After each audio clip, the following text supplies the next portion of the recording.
Hello, everyone. Streams technically not started yet, because we are very much trying to make it work. It is having issues. We're figuring it out. We're figuring it out. We're big brain goblins. Very big. We have, together, we have the power of 2 entire brain cells. 2 entire brain cells. Entire, very big brain cell. I should probably say something to my chat too. Probably. Yes. We'll be with you soon, chat, I promise. Hello everybody.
Hello, everyone. Welcome. Well, so we had no idea that Cuphead did not have actual real multiplayer. So, we're figuring it out. Hello, everyone. Hello. Hello. I am scared. Please hold me. Please hold the fuck up. The fuck up is me. I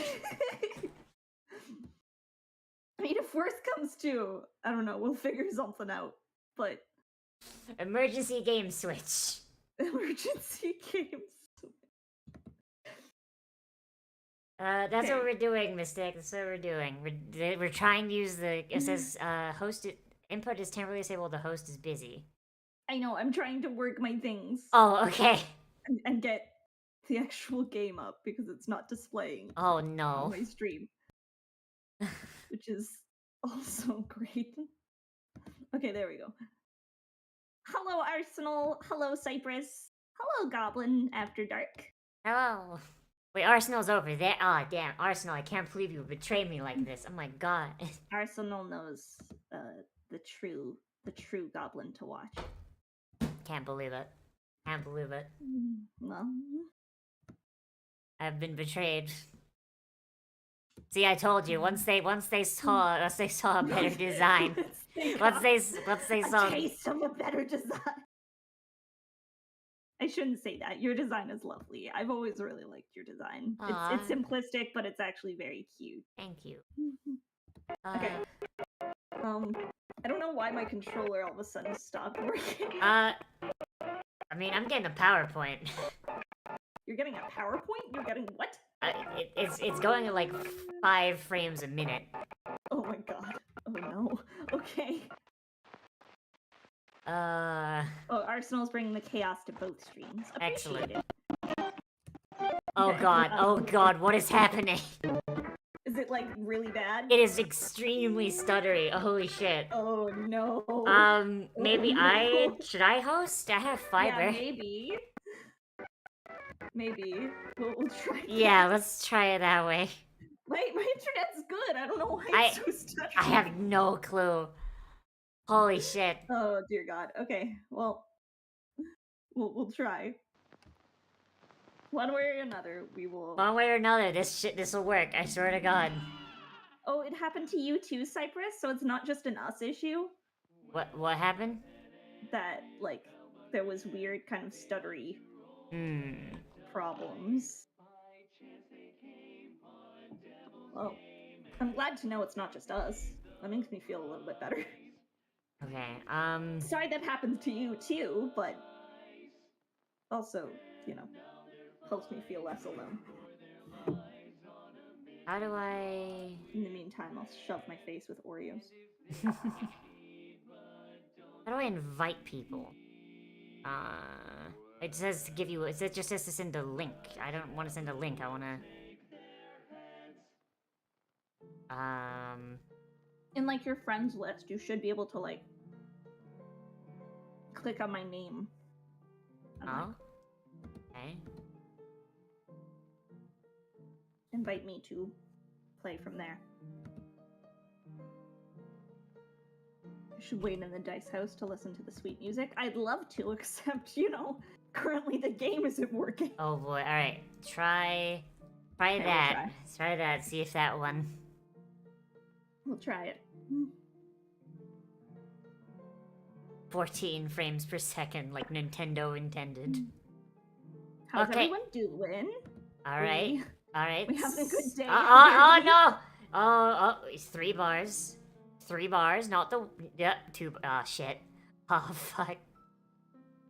What does this look like on your end? It currently is input is temporarily disabled while the host is busy. Oh boy, alright. I will play as Mugman. Okay. Speaking of links, OnlyFans when? No! My gobs. Stop being lewd.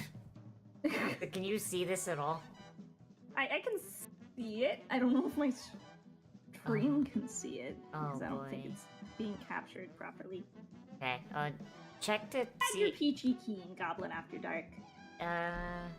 we're trying to get things to work, but you know, Let me open your stream so I can actually see. oh god, it. that's not what I want. That's not what I want. Oh no! Oh no! Hang on, Oh. hang on.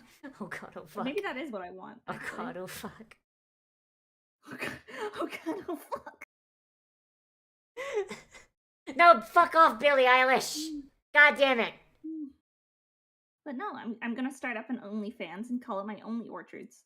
I made that joke on Twitter before. Oh no!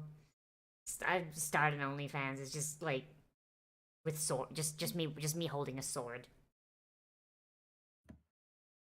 Just like that's the only thing on the OnlyFans. Just like me with various swords and medieval arms. I have way too many scuff streams, Goblin After Dark, to feel bad about it anymore. Okay, At this good- point, it's just kind of par for the course. Good Like- news is it looks like it's being captured on your stream. Okay, yeah. One day, the two boys wandered far from home, and despite Elder Little Kittle's many stuttery. warnings, ended up on the wrong side of the tracks and entered the Devil's Casino. Inside, Cuphead and Mugman soon found themselves in a winning streak at the craps table. Oh man, that's a bad word. Not allowed to say that. We're not allowed to say those naughty Not allowed words. to say those naughty words. Not allowed to say the fuck word. Not on this Christian stream. No swearing on my Christian Minecraft server, you bitch.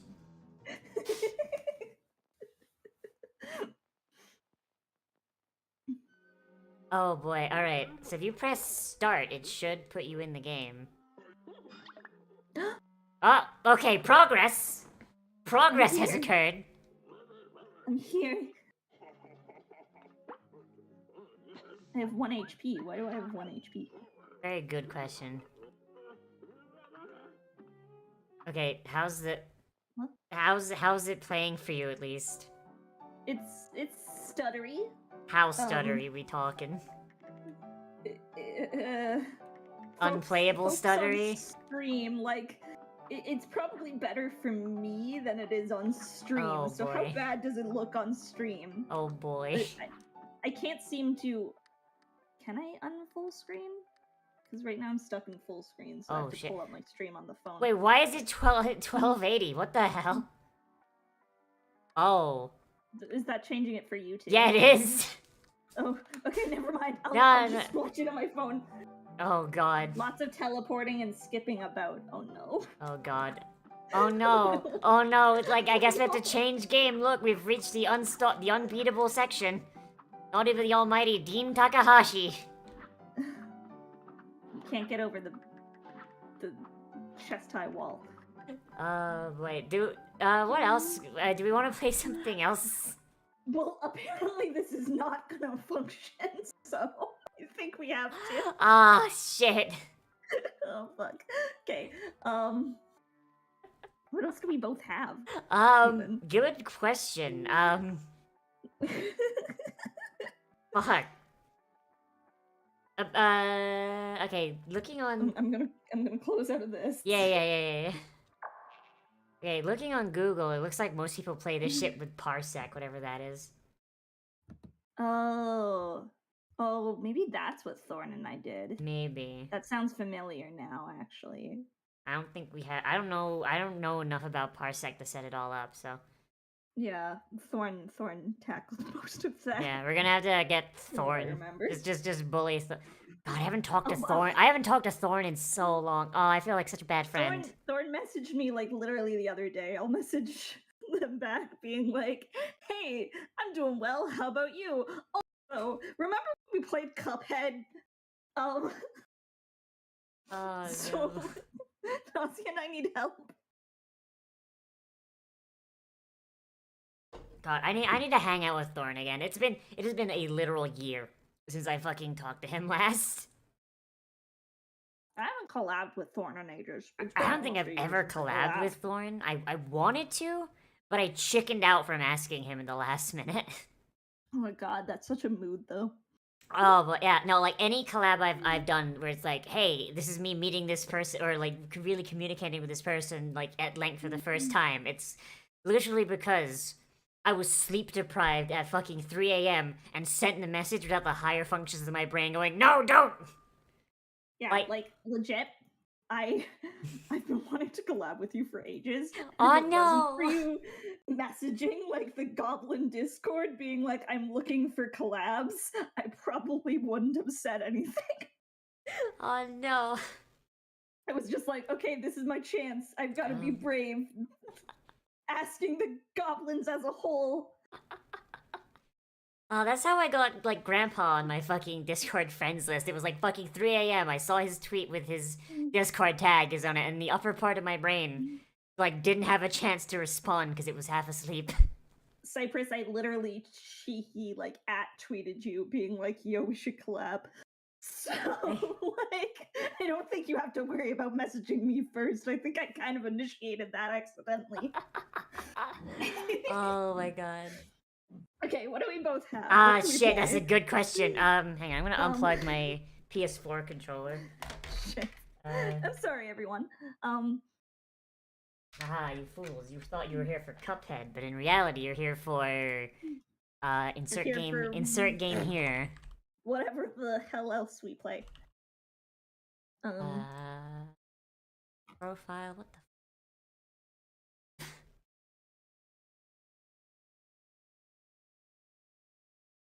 Oh, you have so many games, Jesus. I have had my Steam account since like 2006, 2007. Oh my god.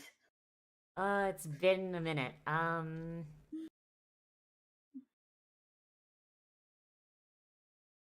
Let's see.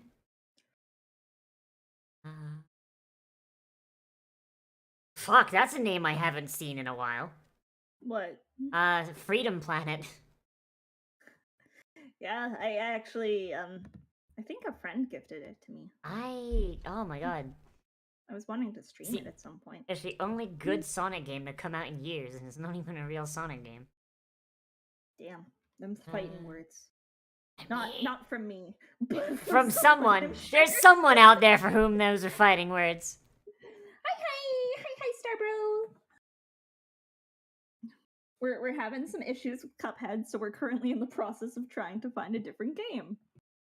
You haven't. Oh.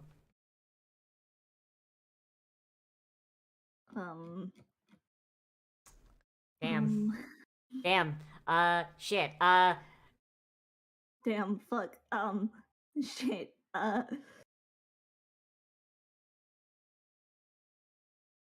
I see you have Uno. It came free with your fucking Xbox. I do have Uno. I have the oldest Steam account known to me.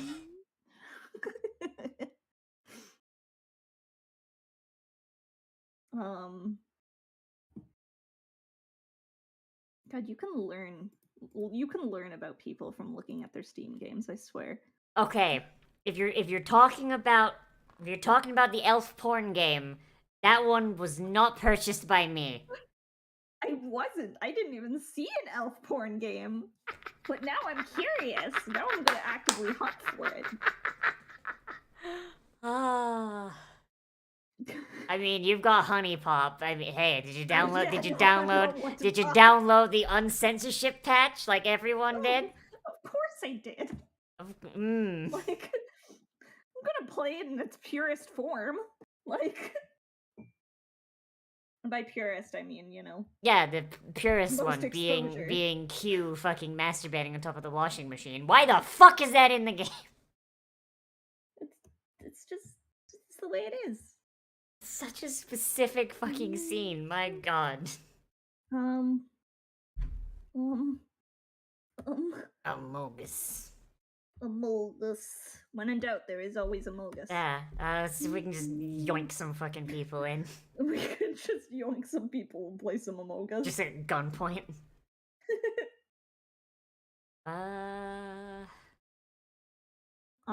There's Terraria, which I don't even know if I have installed. I don't think I have Terraria installed either. Shit. Ozzy has always been a fan of no pirate. No, this is slander. The elf game is it's not mine. I'm holding it for a friend. Yeah, just like I'm holding my. How many hours is it? It's too many. I know that. Um, yeah, I'm holding my 122 hours into Honey Pop for a friend. Exactly. Uh, we could do Left 4 Dead. Left 4 Dead 2 even. I don't think I have Left 4 Dead on my laptop right now Fuck. either. And I actually don't know if it'll function on my laptop. Mm.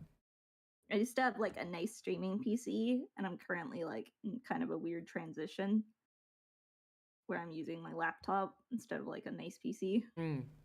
Did you move recently? Is that what it is? Yeah. Okay. What are goblins if not small elves with green skin and sharp teeth? That's racist, first of all.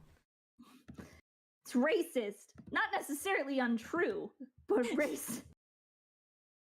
Would you like a game suggestion? Do you have a game suggestion, Goblin After Dark? Yeah. Is it something we can get for free? Yeah. I mean, I've got Game Pass, but I don't know if you I do. have game. All right. Okay. All right. That opens a whole new fucking. All right. Shit. Yeah. What do you have installed? What do you have installed? Oh yeah, Super Animal Royale is free to play. Super I have that. Animal Royale? It was like big for a bit. Like it's just a battle royale where you play as animals and kill people. Oh, I see. I was supposed to do a collab with Goblin a bit ages ago, but then life kept getting in the way and we kept. But I do have Game Pass. And I still wanna like do something with Goblin at some point, but she's so big. I get so if I'm nervous talking to fucking people that are around about my size, fucking Goblin is massive part of this super huge group. Like I wanna be her friend and play games. She's huge. She owes me a collab. So we had that Animal Royale collab, and then we couldn't do that. Yeah. Because things got in the way last minute, and then we were like, okay, let's just do a stream where we talk about our D&D characters. That sounds fun. Oh shit. I mean, we could do that. I got plenty. We could do that. Oh, do we want to just do that? Fuck it. We just want to talk about D&D. Fuck yeah. Or just tabletop in general, because I play Cyberpunk as well. If you've ever played that. Oh, really? Nice. Yeah. I'm mostly a D&D person, although I've played a fair bit of Mask. I mostly play oh, pardon me. I mostly play D&D and Cyberpunk, but honestly, the D&D stuff is just because, let's be honest, it's the most common fucking rule set. Okay, so are we just swapping to like D&D chats? Fuck it, why not? Fuck it. Okay, cool. I'm gonna change I'm gonna just just stream info. Fuck it. Fuck it. This is becoming a just chatting stream. It's a just chatting stream now. Cares. I'm leaving the stream title as 2 Cup 2 Goblin, just so it confuses people to come in. Yeah, hell yeah. Hell yeah.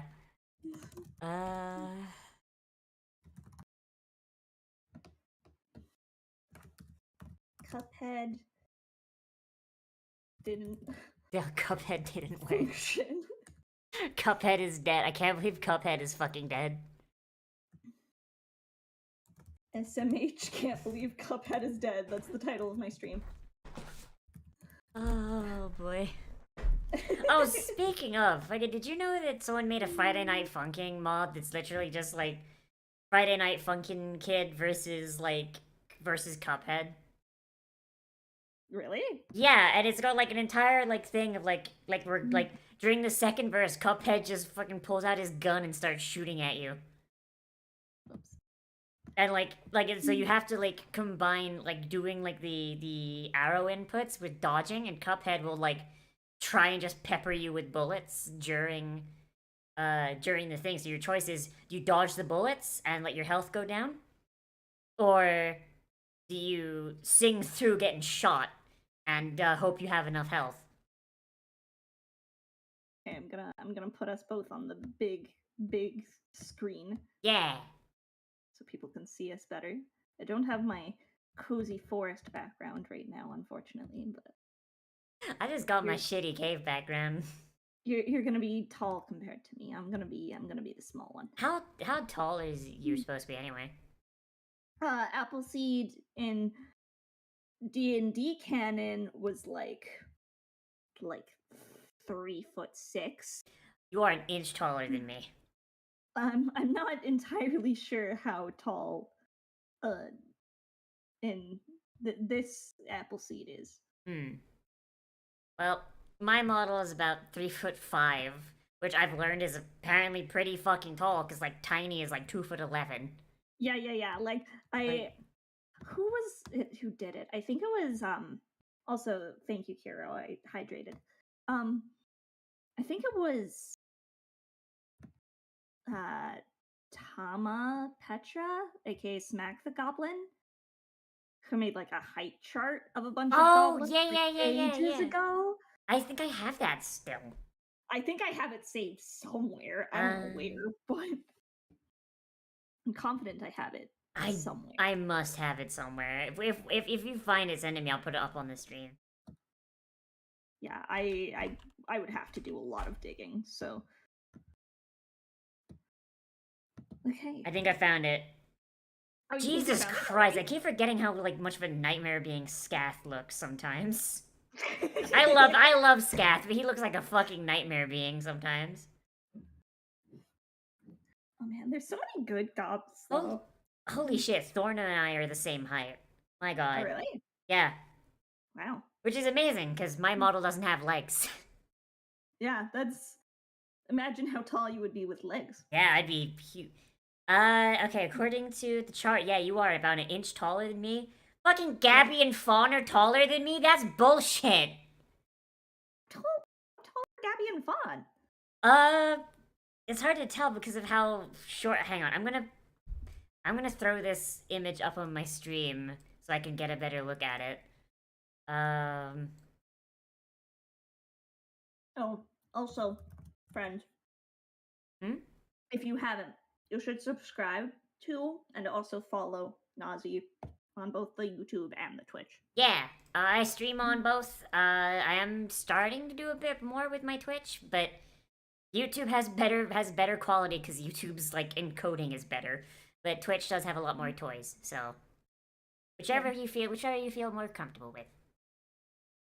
Either way, there are both your links, so Yeah. people can Thank you. follow both Okay, if they want to. so I've got the height chart. I'm gonna start. Oh god, there's a lot of people I don't recognize. There are so fucking many of us. Mike. I feel like I need to find the height chart because I need to pull it up. Yeah, I shall send it to you. Hang on. Yeah, please. You got goblins on your side. Nothing can go Oh, wrong. oh god, someone just redeemed Was it. Cuphead, and now it's become. It became D&D chats, and now we're going to compare the heights of different goblins. Hey, someone's redeemed an Ara Ara. Hang on. Ara Ara? Oh, is that double? Like, do I have to do one too? I mean, if you want to. I have a rule where I never do an attractive Ara. They're always just adorable. Oh yeah. So, Ara.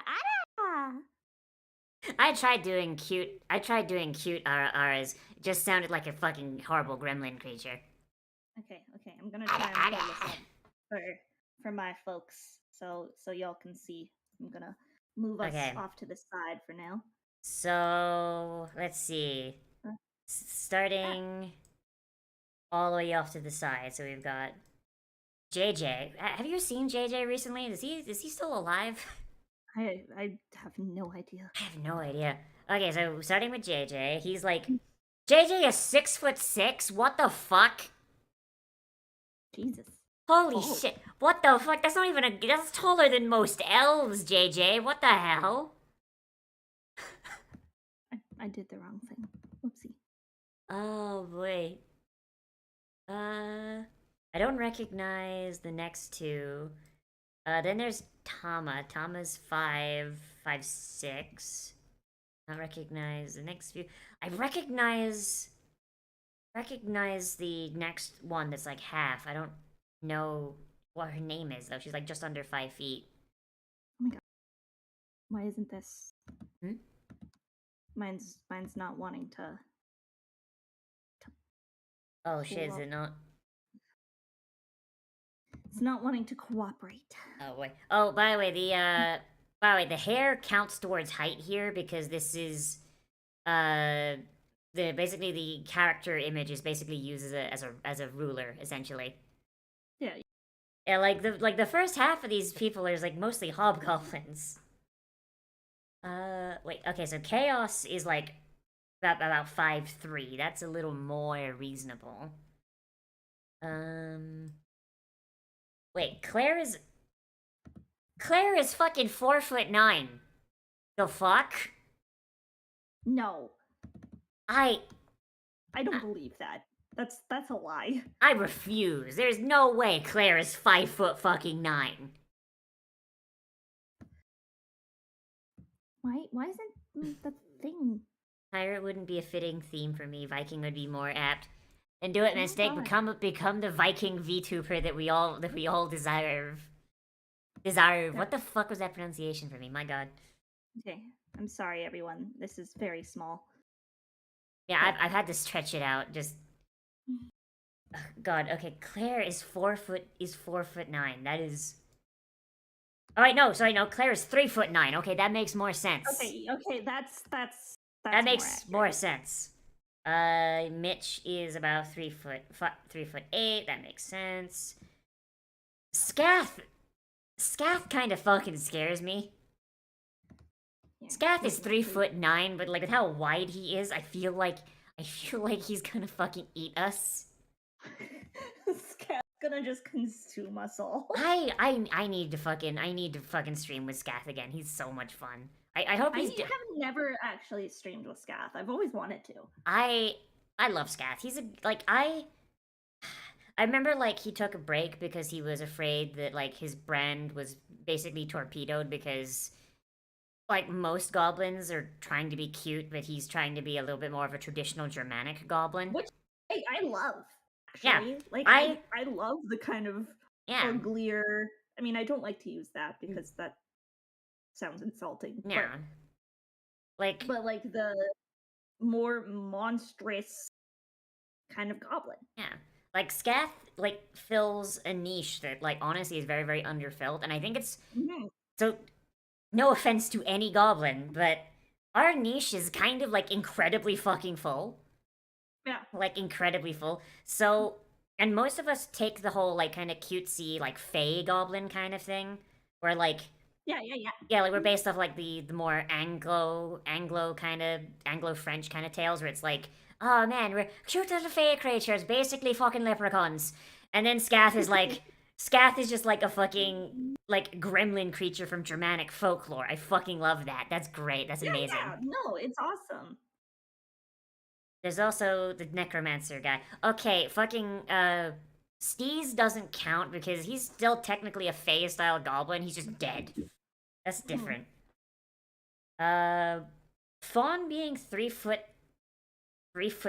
kind of confuses the shit out of me because his proportions make him look way smaller. Oh yeah. Yeah. Gabby being about the same size as Fawn does make sense though because they've got the similar energy. Mhm. The fact that Gabby is an inch taller than me, like that, bugs me a tiny bit. Just slightly above. Hmm. Who is the thick bimbo goblin? I do not recognize her. Do you? Right next to you on the chart. I don't recognize her. I have I- no idea who that is. I hope she's still streaming because once again, like that's another like as you go down here, you actually do get to see like yes, our niche is very very full, but there is a lot of variance and Yeah, there's a few folks here that there's a couple I here recognize, there's but a- like yeah, they don't really stand out because they kind of they're kind of they're not generic. That's not the word I'm looking for. no, but I get what you mean. I get what you mean. Yeah, like they aren't a stand. Like when I started doing goblin stuff, you know how many fucking goblin VTubers there were? How many? Like fucking 10 Yeah, that I was aware of. Like Like big, like there was probably like a bunch of like a lot smaller ones and ones that are big now that were just small back then. But like there were like 10 that I knew of. Yeah, I mean, I only started like a year ago, Hmm. and at that point there was already like a decent amount of goblins, but there wasn't So like a lot of like big goblins yet. like I started like 2 years ago, I think. I swear it was like in 2020 I started doing goblin stuff. And there was like a few decently sized ones, but they weren't anywhere near as big as like the biggest ones are now. And then like a couple months later, like maybe like 3, 4 months later, fucking Honey came onto the scene, I think. And she just Yeah. blew the fuck up because she brought like an audience from elsewhere. Um, then Gary showed up, and it's just kind Yeah. of spiraled from there. I remember like getting completely like blown away because the only Goblin VTuber I was aware of when I started was Barry the Bugbear, and when he Hmm. like followed me back on Twitter, I was like, Hi Claire, like- we're talking about the height chart that Tama did last year. It was like feeling like a celebrity had followed me. Like it was crazy. Oh god, like I really want to hang out with Barry because like I hung out Oh. with Gary once, and like Gary is just kind of Oh, way Gary's so chill. yeah, he's so chill, but it's like he's always so busy. But like I also want to Mhm. hang out with like there's all these people that like that have been around for about as long as I have, but like they've gotten so fucking huge. I'm just like, I want to be your friend, Yeah, I but you're was so in- huge. I was in such an interesting position where I kind of started around the same time as a lot of like the bigger gobs now, Hmm. where like, you know, Honey really got big like shortly after I debuted. I mean, Um a lot of the bigger ones. I will say this because I used to feel really discouraged. Because I've been doing like YouTube stuff since like 2000 and 2010, right? Mhm. And I haven't exploded because YouTube is just be like that. yeah, YouTube just be like that. Yeah. But a lot of like the bigger gobs now, they're coming in with pre-existing connections that most of us don't have. Like Oh, yeah, no, for like sure. Gary has his band. Honey was a very popular streamer on Picardo before she debuted as a VTuber. Mhm. I think Barry had something similar. I'm not sure. I think the only one that I could say probably did not bring any prior audience with them is probably Grandpa, but like Grandpa is just like such a goddamn precious fucking bean that Yeah, no, he's Grandpa's a saint. yeah, like That Grandpa we all love Grandpa. Grandpa If hit you the don't like Grandpa, I'm sorry. Like, I don't know if you can call Yeah. yourself a VTuber. Nah, like you can't. It's illegal. Like Grandpa. I don't want to say Grandpa got lucky because no, like Grandpa is a No, Grandpa still works incredibly yeah, he works hard, incredibly but- fucking hard. Yeah, but there is Um, there is a bit of luck to what we do though. You have to no, say but that. like it was very strange because it was like, you know, I remember like going to Gobby Lynn's debut Hmm. and like going to Gary's debut because Yeah. Gary started like a few months after I did. Yeah, I remember that too. Like And like it feels very weird now, yeah. kind of looking back and being like, oh yeah, these were people that like, you know, I started with and like I collabed with fairly early on in my own VTubing and their own VTubing. Like Gobby Lynn in like a big Monster Prom collab I did was one of the first collabs I ever did. Oh, I didn't know that. Yeah, I did like Monster Prom and just invited like a handful of people that I had started to talk to at that point. And it was like Gobby Lynn, the Reactive Cupid, who's here on this chart as well. Who else was in that? Yeah, like but like just because like if I leave what I was saying about Grandpa unfinished, it'll make me sound like an asshole. But yeah, I don't want to say like Grandpa like is one of those people that he hit it big, and he got the algorithm. He got the algorithm just right, and he hit it big, and he just whooshed off with like as far as I'm aware, no pre-existing audience. And I feel like he deserves it so fucking much. I love that guy so much. And he still throws it back to the other people so often. No, Grandpa is such a saint, and Yeah. like Grandpa is like without a doubt Yeah. one of, if not the most supportive, like Yeah. Like, VTuber I've ever met. yeah, like he knows how hard that we all work, and he knows that honestly it's a fucking crapshoot blowing up in this fucking industry. But yeah. he still does, like, he's kind of what if I ever blow up, it's kind of what I want to be like if I blow up, I'm like, oh boy. So not going into too much detail, like before I became a VTuber, I had several friends that are now like multi-thousand, 100,000 like sub channels, right? And when we were starting out, they were friends. We hung out all the time. Fucking the moment they started fucking like hitting that uptrend, cut me out entirely. Fucking blocked me and just completely gone. Breaking Found out with that. Yeah, and it kept happening. Like I've been doing this shit long enough that I've seen it happen again and again and again, and it's happened to me a couple times with VTubing as well. But I've also seen how those kinds of careers end out. The moment you do that, like nobody wants to be your fucking friend anymore. So if I ever blow up, I'm a like fucking, if I blow up before you, Claire, Tiny, any of that, like y'all getting tied to the fucking coattails. Yeah. Against your will. And I don't like to say that it's using my audience, I guess, to promote my friends, but like some of my like closest friends in the VTubing community are like smaller streamers who like have barely gotten affiliate. Yeah. And it's like, okay, you know, I am just wanting to hang out with you because we're friends, and it's kind of a nice bonus for you. Yeah. Like I have that too, and it's like, I don't want to say who this person is, but I have one friend who refuses to collab with me because they are afraid of being seen as a clout chaser. Wow. Because that's really sad, actually. Yeah, and if I say who they are, they'll get mad at me, so I'm not going to. Because that's if I say their name, that comes across as clout. But that's the fucking mentality that this industry fucking foments, and I don't understand it. Yeah, it's really like, I don't know, it's really heartbreaking. Like I just want to be able to play games with people and like have fun and just chat and be silly and get to know people. Same. Like that's my biggest thing. And you know, it's very sad that people feel like either they can't approach me or I can't approach. You get goblins on your side. Certain Nothing people can go because wrong. it feels like I'm clout chasing. Yeah. Thank you for the follow, Rampart, by the way. Sorry for cutting you off. No, it's okay.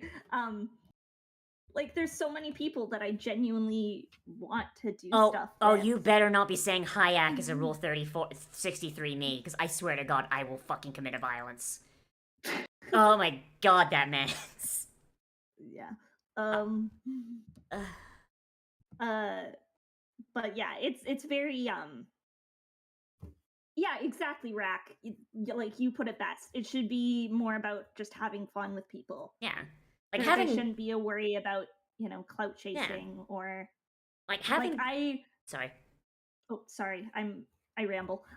No, sorry. Like I saw a break and I was about to say like having big number is good, but like if you just chase big number, you're gonna burn out. You're going to drive yourself crazy, and at the end of it, when those big number wear off, because you get goblins. Thank you for the follow, Gartoon. You get goblins on your side. And thank you for the gifted subs, Rampart. Shit. Like, the whole thing about this whole thing is just ephemeral as fuck. Like, if, like everyone goes through, like, arcs of, like, popularity and unpopularity, and maybe you go up again. If you cut everyone off, like, the moment you get that big number boost, like the moment you hit that download, nobody's gonna want to hang out with you again. So big number good, friendship better. Because if your friends have big number, then you also have big number by extension, if that's what you care about. But what you should care about is the friend. No, it's always for me like, you know, even now, and granted, like, you have a YouTube audience, which I don't have, and even your Twitch audience is bigger than me. But it's just kind of No. like, it is. No way, it's not. Not No by way. much. Not by much, but it is. Fuck. I only just recently hit 600. Shit. I think most of my followers are from like the old, like pre-VTuber days. I don't think they count anymore. Oh shit. A Mystic did a. Oh boy. Okay, I have to do a friggin' goblin purr. Okay, hang on. There you go. But I should turn those off for now. Never mind. I like. I want to collab with you because I've just always liked your content and Thank you. thought that you and I would get along really I mean, well. hey, the fact that also... the fact that our Cuphead stream crashed and burned, and we've been sitting here for an hour talking about bullshit. Yeah, talking about whatever. I changed the stream title again to just like bullshit rambling with Nazi. Like, but.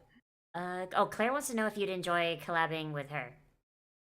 Oh yeah, 100%. Yeah. I'm really bad at reaching out to people myself, Claire. But same. Like, seriously, like please reach out to me because chances are I will say yes. And Pirate, you do count. I make friends. I want to play games with Same. Like holy shit. Like I was trying to say, and I think I butchered. Like becoming popular, blowing up. That's all well and good, but having friends and people to play with and people to vibe with and just make memories with—that's the most important part about VTubing. Like holy shit. Like you think half of us would do this if we didn't make friends? Like if we were just lonely in like a fucking like stream cubicle doing whatever for like we'd fucking literally kill ourselves out of like just oh god. Also, Mystic, I'm sorry. I'm not ignoring it. I did see it earlier. We've just been rambling, and I haven't felt like it was a good time to bring it up. I have not really ever played Final Fantasy XIV. I would not be opposed to trying it out. It is a very good game. I play it a lot when I'm off stream and even on stream sometimes. I tried to get into it a while ago with my ex, back when we were still together. Yeah. And I didn't find it was really for me, but maybe that was just, The issue with it is that so they recently redid the first set of quests, the Realm Reborn, because they've kind of recognized that like the original storyline they did was not super great, so they've been kind of reworking it. But also the main issue with it is you kind of can't approach Final Fantasy XIV like an MMO. You kind of need to approach it like, well, a Final Fantasy game. Yeah. Like it is. That's what I'd prefer to approach it as. Yeah. Like I really like Final Fantasy, so it's a Final Fantasy game with an MMO element more so than it is a MMO with a Final Fantasy element, and I think that's what I like about it the most. I played World of Warcraft since I was like 9 years old, like, yeah, I don't want to go back to that. Like, holy shit. Like, my childhood was designed and written by fucking rapists. I don't want to go back to that, my god. That's entirely valid. Yeah, I've never really been like a huge like MMO person. I played like Mabinogi back in the day. Who is this step? This is Appleseed. This is a friend of mine that we have kind of just been like doing that thing where you stand at opposite ends of the room wishing you'd talk to each other for like a year. Yeah, it's like, you're at a party, you see each other across the room, and it's like, man, I should introduce myself to that person. I wish they'd introduce themselves to me. And then you kind of just do that, like, the entire party, except that party has been, like, a year. Yeah, the Apple's Twitch is linked in the description of the YouTube video. God, my brain doesn't want to work. But yeah, Yeah, it happens. I get it. Okay, hang on. I do want to actually go down the rest of this chart. Okay, Thorn, that makes sense. I don't recognize, like, the hyper-realistic goblin on the chart. You recognize that guy? Is he even still? I have no idea. A lot of these people are from dead channels, I've noticed. That's another thing about Goblin. I think that's a Hero Forge mini. Yeah. That hyper-realistic one.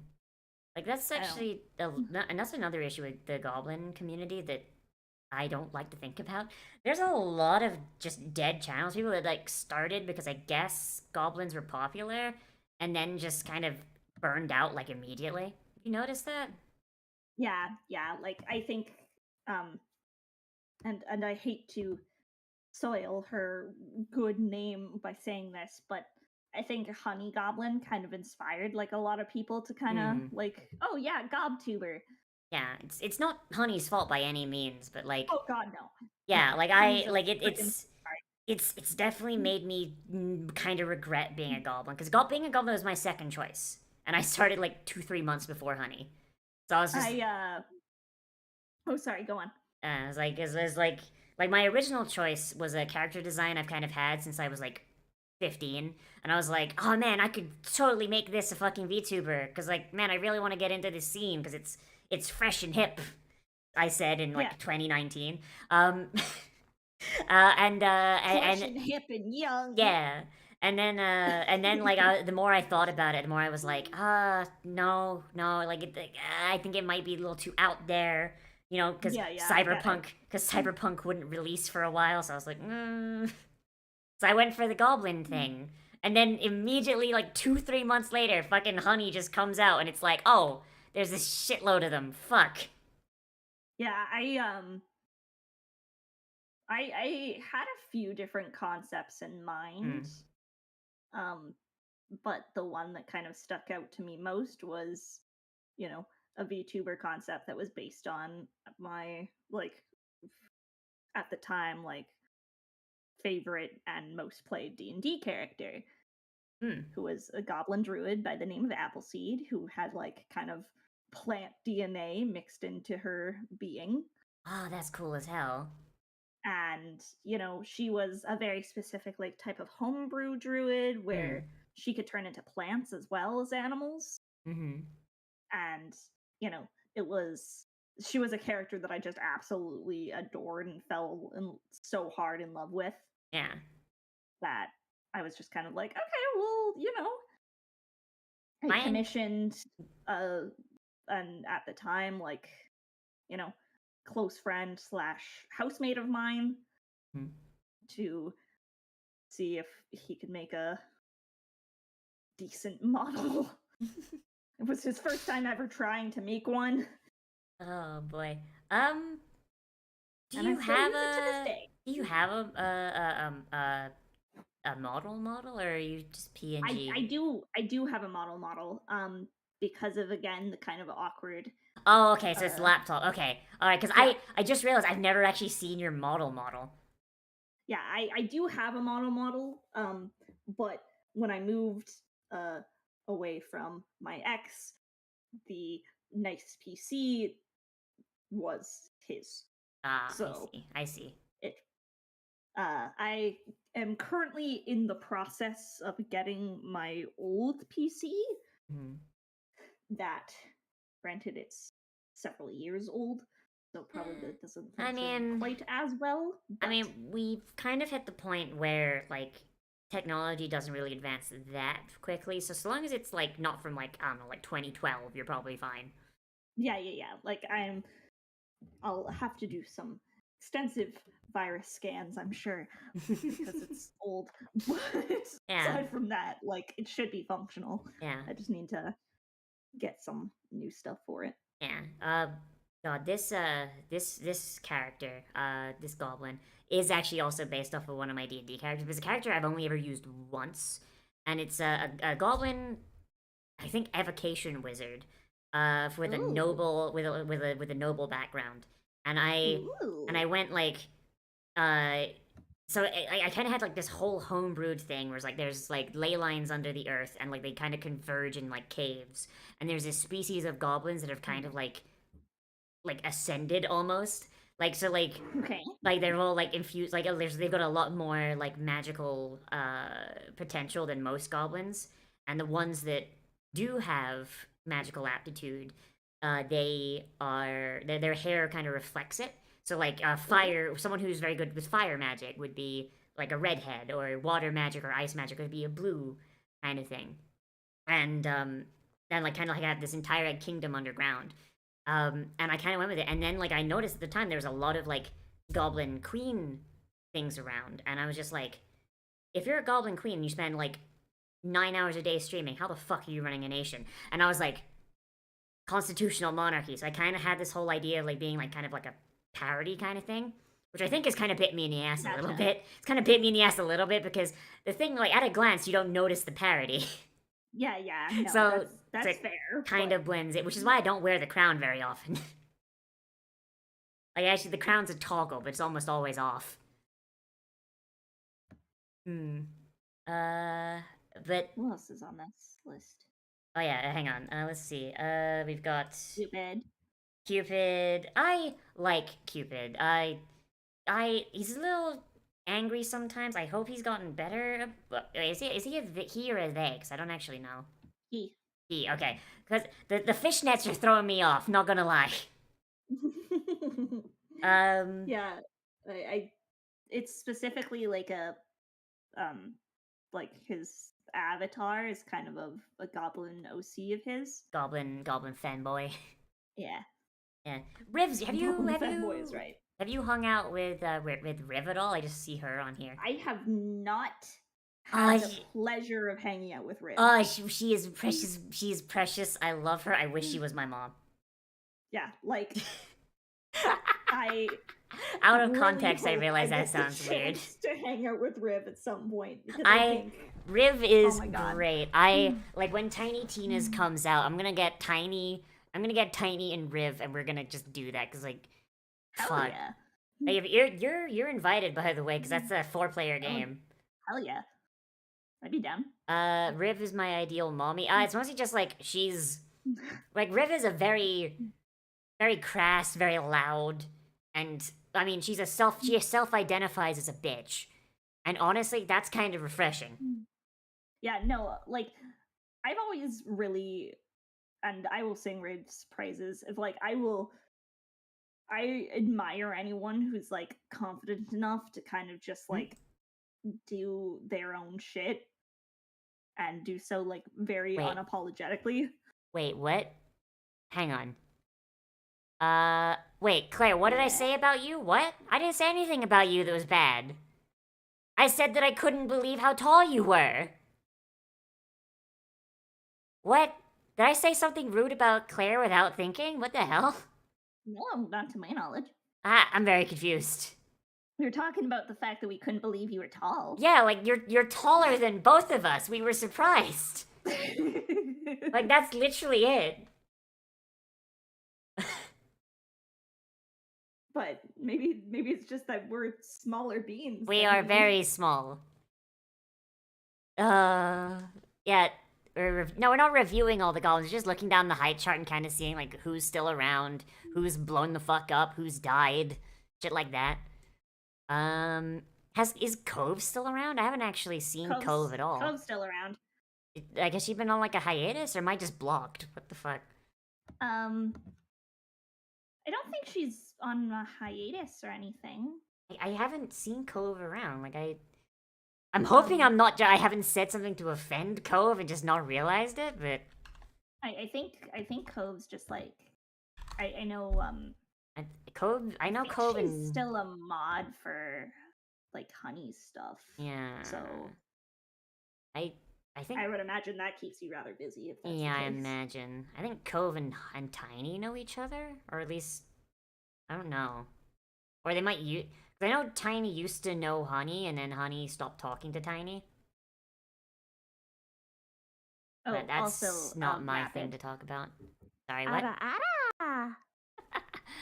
Ada. Only ever cutesy.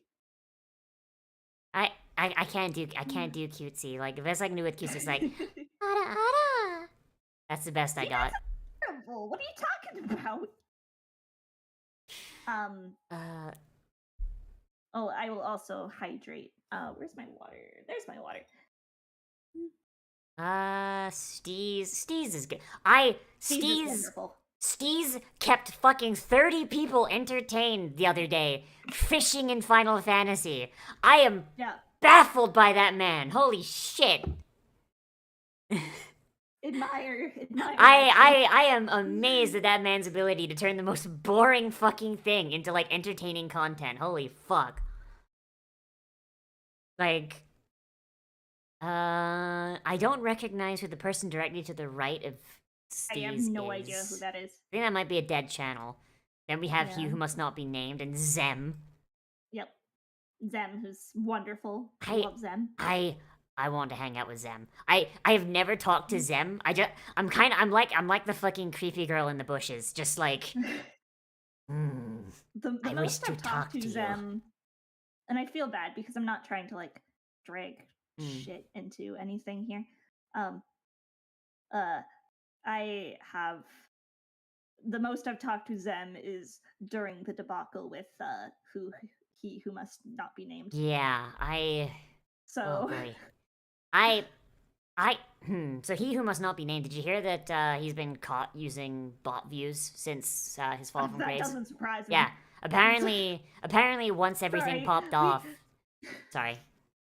I'm sorry. I try and keep my streams relatively free of discussions on that. Oh, Kind? sorry. I just It's okay. It's okay. I just heard this. I heard this info like a couple days ago, and I didn't know if you'd heard. Yeah. Yeah. No. Alright. That I- is something that does I- not shock me, and is something that I have had a few conversations with people about that being suspected. Yeah. So yes, I shall not talk about. Is the one after Zem just the goblin from Goblinstone? maybe.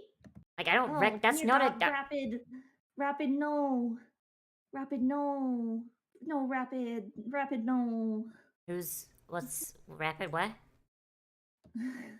Rapid has redeemed something in my chat. Oh no. What is it? Where for the next 2 minutes I get to speak like this. Ooh woo. Ooh woo. Ooh woo. Ooh, Nazi, let's go. Okay, Appleseed, let's go. Woo.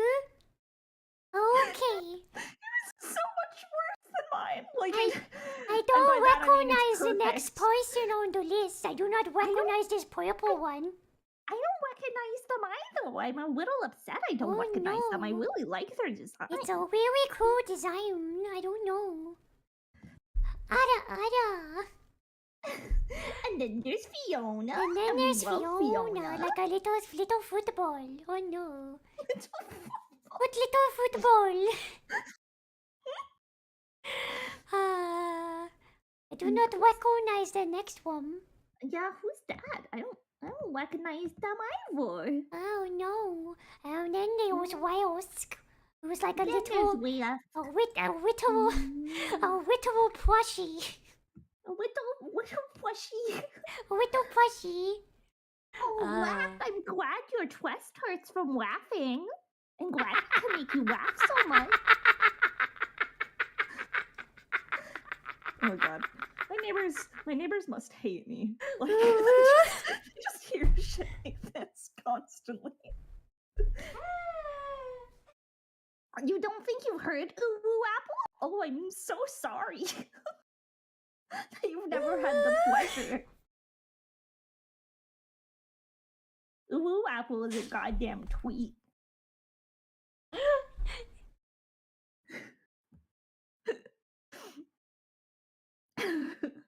Well, there's the goblin chart.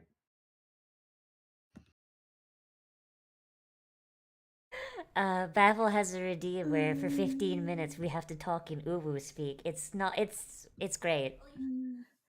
Yeah, it's Uwu. yeah, Valley Girl Appleseed is fun too. Trust me. Like, oh my god, you have a Valley Girl redeem? Like, oh my god. I do. Like, oh my god. I it's can't wonderful. believe you would like have a Valley Girl redeem. Like it's appropriating my like culture. Like, oh my god. Shut the fuck up. Sigh. But Just take the cat. wait Take the now. cat and Wait be now gone. it is Uwu time. And now, because I haven't actually had a chance to talk about it, there's also a team for Bard Appleseed, where she will Oh. take over the stream. Oh, jeez. Bard Appleseed is a The one with lot the one more with the flirtatious. the one with a and- very affected British accent. Indeed. Indeed. Very I wasn't sure whether to be offended or not, I'm gonna be honest. I'm sorry. I honestly I was teetering between like 5 different accents, and I wasn't even sure which one I was gonna go with before I pressed start stream. Oh my god. I mean, So you could have gone for, like, you know, like, but basically Shakespeare's bard, which would be like modern day Shakespeare. He would talk like this, he would. Because he spoke like a poor person. yeah, I debated going with very Shakespearean because that's like what the design was kind Yeah. of inspired by. Okay, but so, like, the modern equivalent of Shakespeare or, like, actual Shakespeare? Probably like more Elizabethan, like Ah, yes. English kind of Tis speak. 'Tis such a missed opportunity that you do not speak with thine Elizabethan tones. I have done a lot of Shakespeare throughout my life, so Sam? I like to think I'm good at it. Yeah. Oh, if you played 14, you'd fucking love Urianger then, because he literally speaks like a goddamn fucking 5th grade Shakespeare play. I still think, and I still want to play this at some point. I haven't gotten the chance. I want to play a Triton Bard character in Oh god, Like, yes. just, like I had a copy of the Norton Anthology of English Literature, and I was going to like very specifically reference poems and songs from there. Mm-hmm.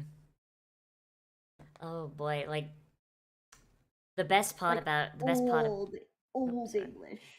Yeah. My favorite part about Shakespeare is if you were to translate it directly to modern English, it would literally be the most vulgar shit. Like, Oh yeah, like one of which is wonderful. Shakespeare's lines, literally translated modern English, is like, you know that meme where it's like, good, excellent argument. Unfortunately, I fucked your mom. Yeah, Yeah, like that. that's entirely Shakespeare. That's right there. literally a thing. Like, that's not even like. There's literally like a fucking part. Like, well, I think it might be Merchant of Venice. It might be. I don't know which one exactly, but basically Shakespeare just goes, excellent argument. Unfortunately, I fucked your mom, and it's like, Jesus, Will, holy fuck. Anyways, back to the question at hand. Thigh check. I don't have thighs. How do I do a thigh check? Like don't- checking to see if I still have thighs? I don't have any thighs. Ah, my torso. Can you hear that? That's my thigh check. Oh boy. There. The sound of me slapping my thighs. There you go. For your amusement.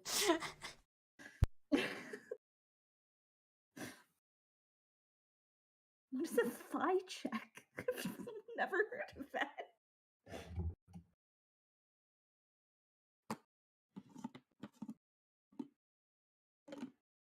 Oh boy. Okay. There's a Titus Andronicus apparently is where it's from. Okay, I don't know why I thought Merchant of Venice. Shakespeare was basically a teen on Xbox Live with an education, which is funny because he had 3 daughters and he made sure none of them learned how to read or write. Did you know that? Yeah. Yeah. I didn't know that. Have you seen his daughter's signatures? Because they're kind of great. I don't think I have. One of them, when she was denied like being taught to read or write, she actually threw herself into art. So her signature, she would just draw like this really super detailed picture of a pig. I love that. Yeah, like she could just whip him out. She's just like whenever she had to sign for a check, just like this super hyper detailed pig, and I was like, holy shit.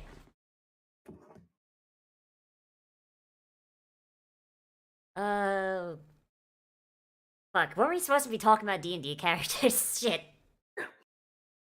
How did we get here? We went very off the rails. Extremely. Things just kind of, we started talking and, you know, Oh my god. now we're here. How are you? I'm good. You know, Cuphead's dead. It's cool. Can't believe Cuphead's fucking dead. Yeah, I can't believe we killed Cuphead. Yeah, and took him out back and shot him. Is my goblin signature just a chomp on the dotted line on the yeah, it's just I bite a big chunk out of the paper. That's how they know. We use dental records here in the caves. Rapid, what does that mean? What if I told you to murder Bunny? What? What bunny? What? What Very- bunny am I murdering? Can I eat it afterwards? Yeah. Yeah. Can we eat it? Can we eat it? Okay, Claire asks, Hey, Scribbles, thank you for following. would Bapple and me be interested in a short D&D campaign? How Oh, short, yeah, how totally. short we talking? Yeah, I'm always in. What if I told you to murder Bunny, not to murder Bunny, but murder What? What? What? What? What? It has been a minute since I've heard something from a chat that has made my brain stop parsing. I don't. My brain is. It leaks out my ears. I'm always down for D&D anything. Is Yeah. the answer. You have a murderous bunny. Yeah. Where is it? Murder Bunny. Yes.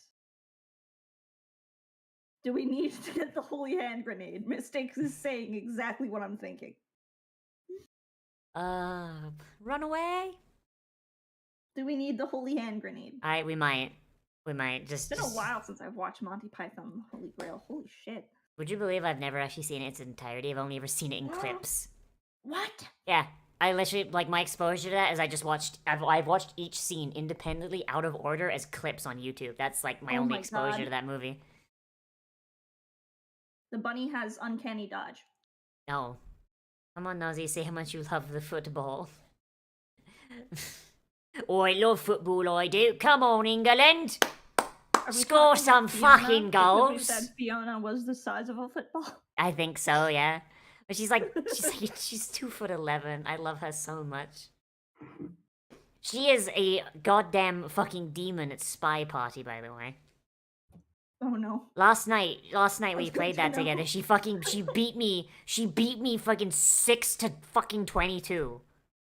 She bought me Spy Party during my Bard Apple debut. Jonathan, please stop spamming my chat with the word cat. Please stop. I don't want to have to put the chat in slow mode. I don't want to. Oh, okay. Favorite D&D character that's not your VTuber Not model. Appleseed. Yeah, it's not Appleseed. Go. Am I allowed to say one that I technically haven't played yet? Yes. I mean, I'm a forever DM, so most of my characters I haven't played. That's Nice so win. valid. I have a set of characters that my partner and I have created. Ah. By the names of my character's Poppy, his character is Eli. Mm-hmm. And it's like a kind of like basically his character is planned to be like a ranger, but kind of sword wielding ranger. Yeah. Like, fucking, Aragorn. Right? Yeah. Yeah. And my character is planned to be like a homebrew class that we both love called the Witch. Oh boy. She's like a kind of heal-based witch Mm-hmm. of the woods. Witch, comma, the legal name. Yeah. I've praised the book on my Twitter before, but Valda's Spire of Secrets, if you guys want to look it up. Oh, I've wanted to get that one for a minute, but I've been very good. I've been very slow on picking it up. Amazing homebrew classes, which is a personal favorite, but Gunslinger is also really fun in there. Gunslinger, is this a Critical Role book? Like made It's by not, them? no. Okay, because okay, because I know they've got a book that's got a Yeah, gunslinger they class have in a it. Yeah. gunslinger. But like these characters, we've done like many Wildermyth campaigns with the two of them. We've made like constant jokes about these characters together. Mm-hmm. And like literally just earlier this week, a friend of ours was like, "Hey, I want to start a campaign again." So we might finally get the chance to play these characters, and I'm so excited. Oh man. That I honestly like.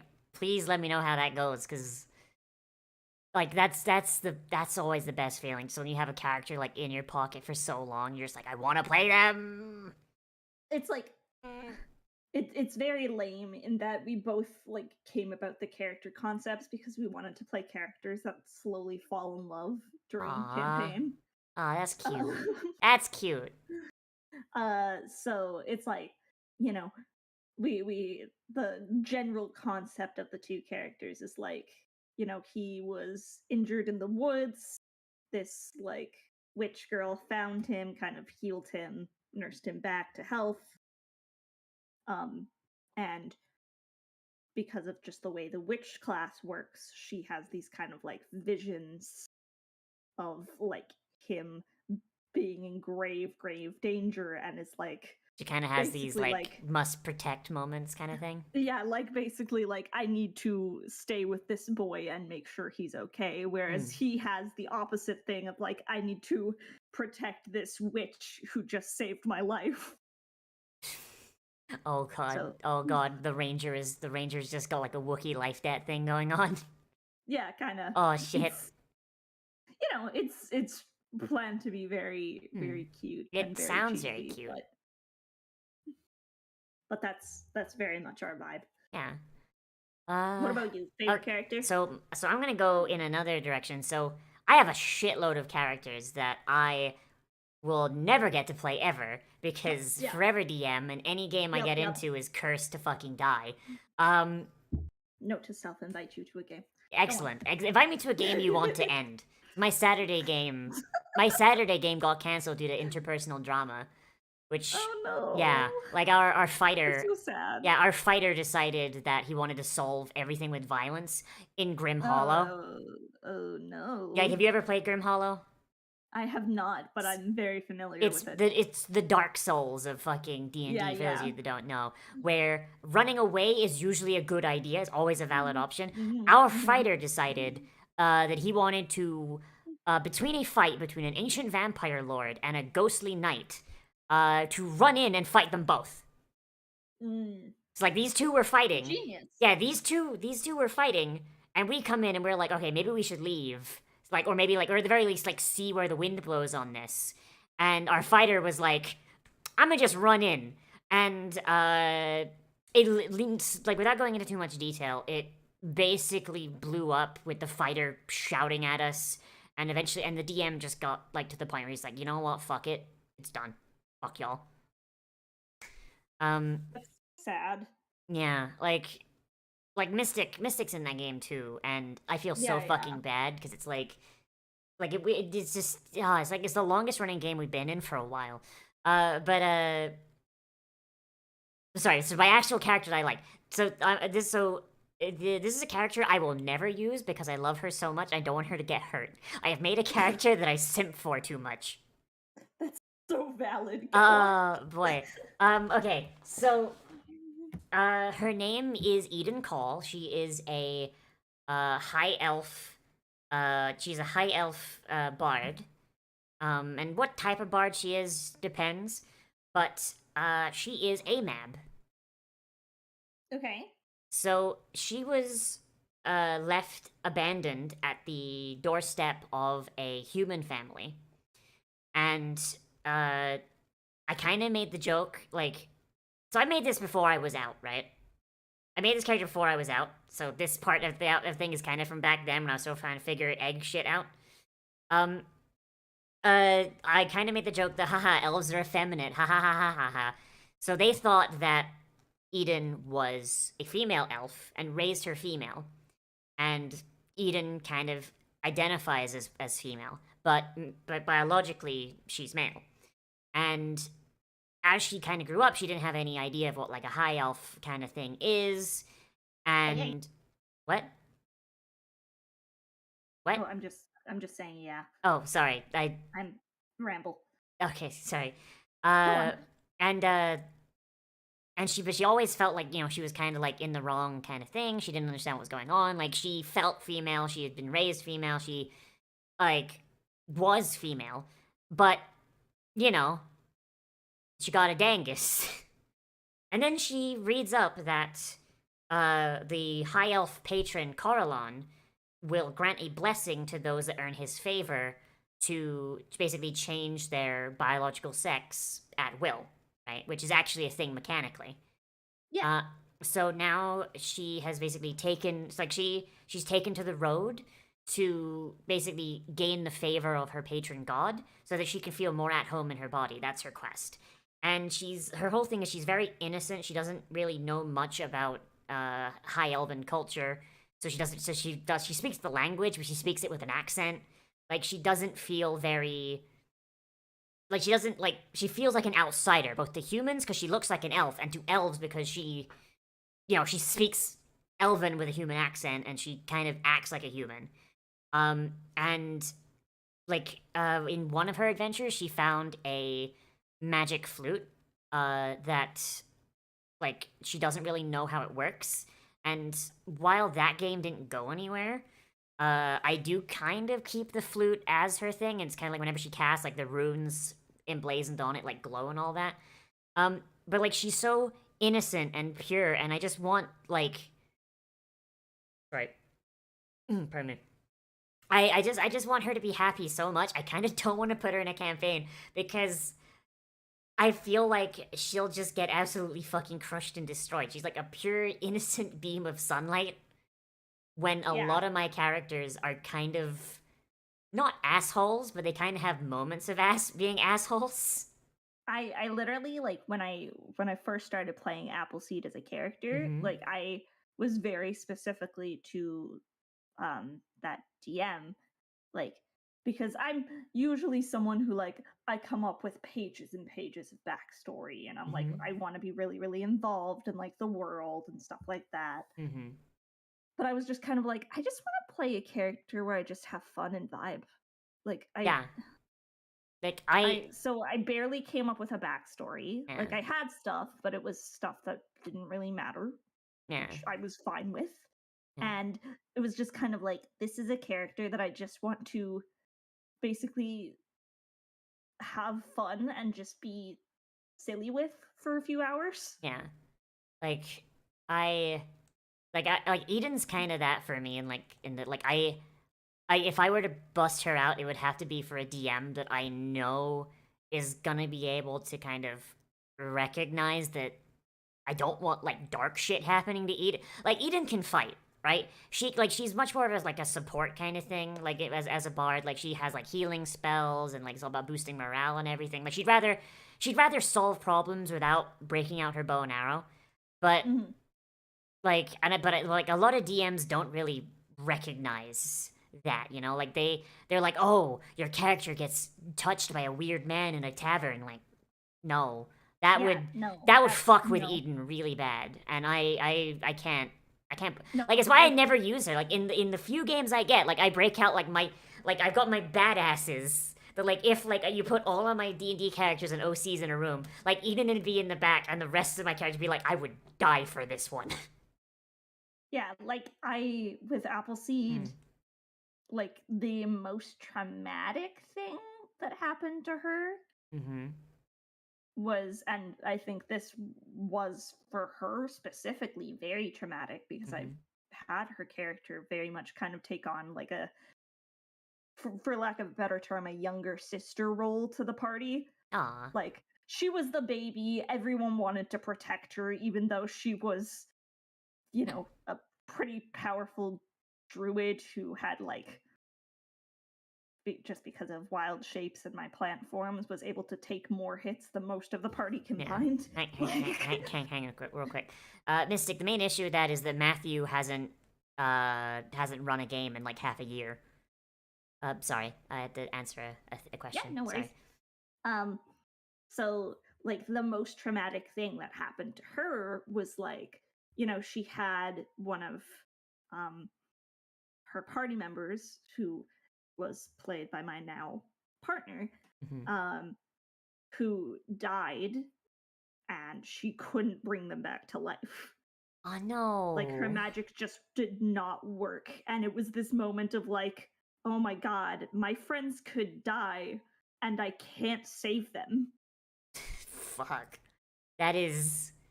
And Oh so no. it wasn't anything like horribly traumatic, like, you know, Mhm. kind of fucked up for lack of a better Yeah. term, but it was something that like for her was a really big traumatic deal. Yeah.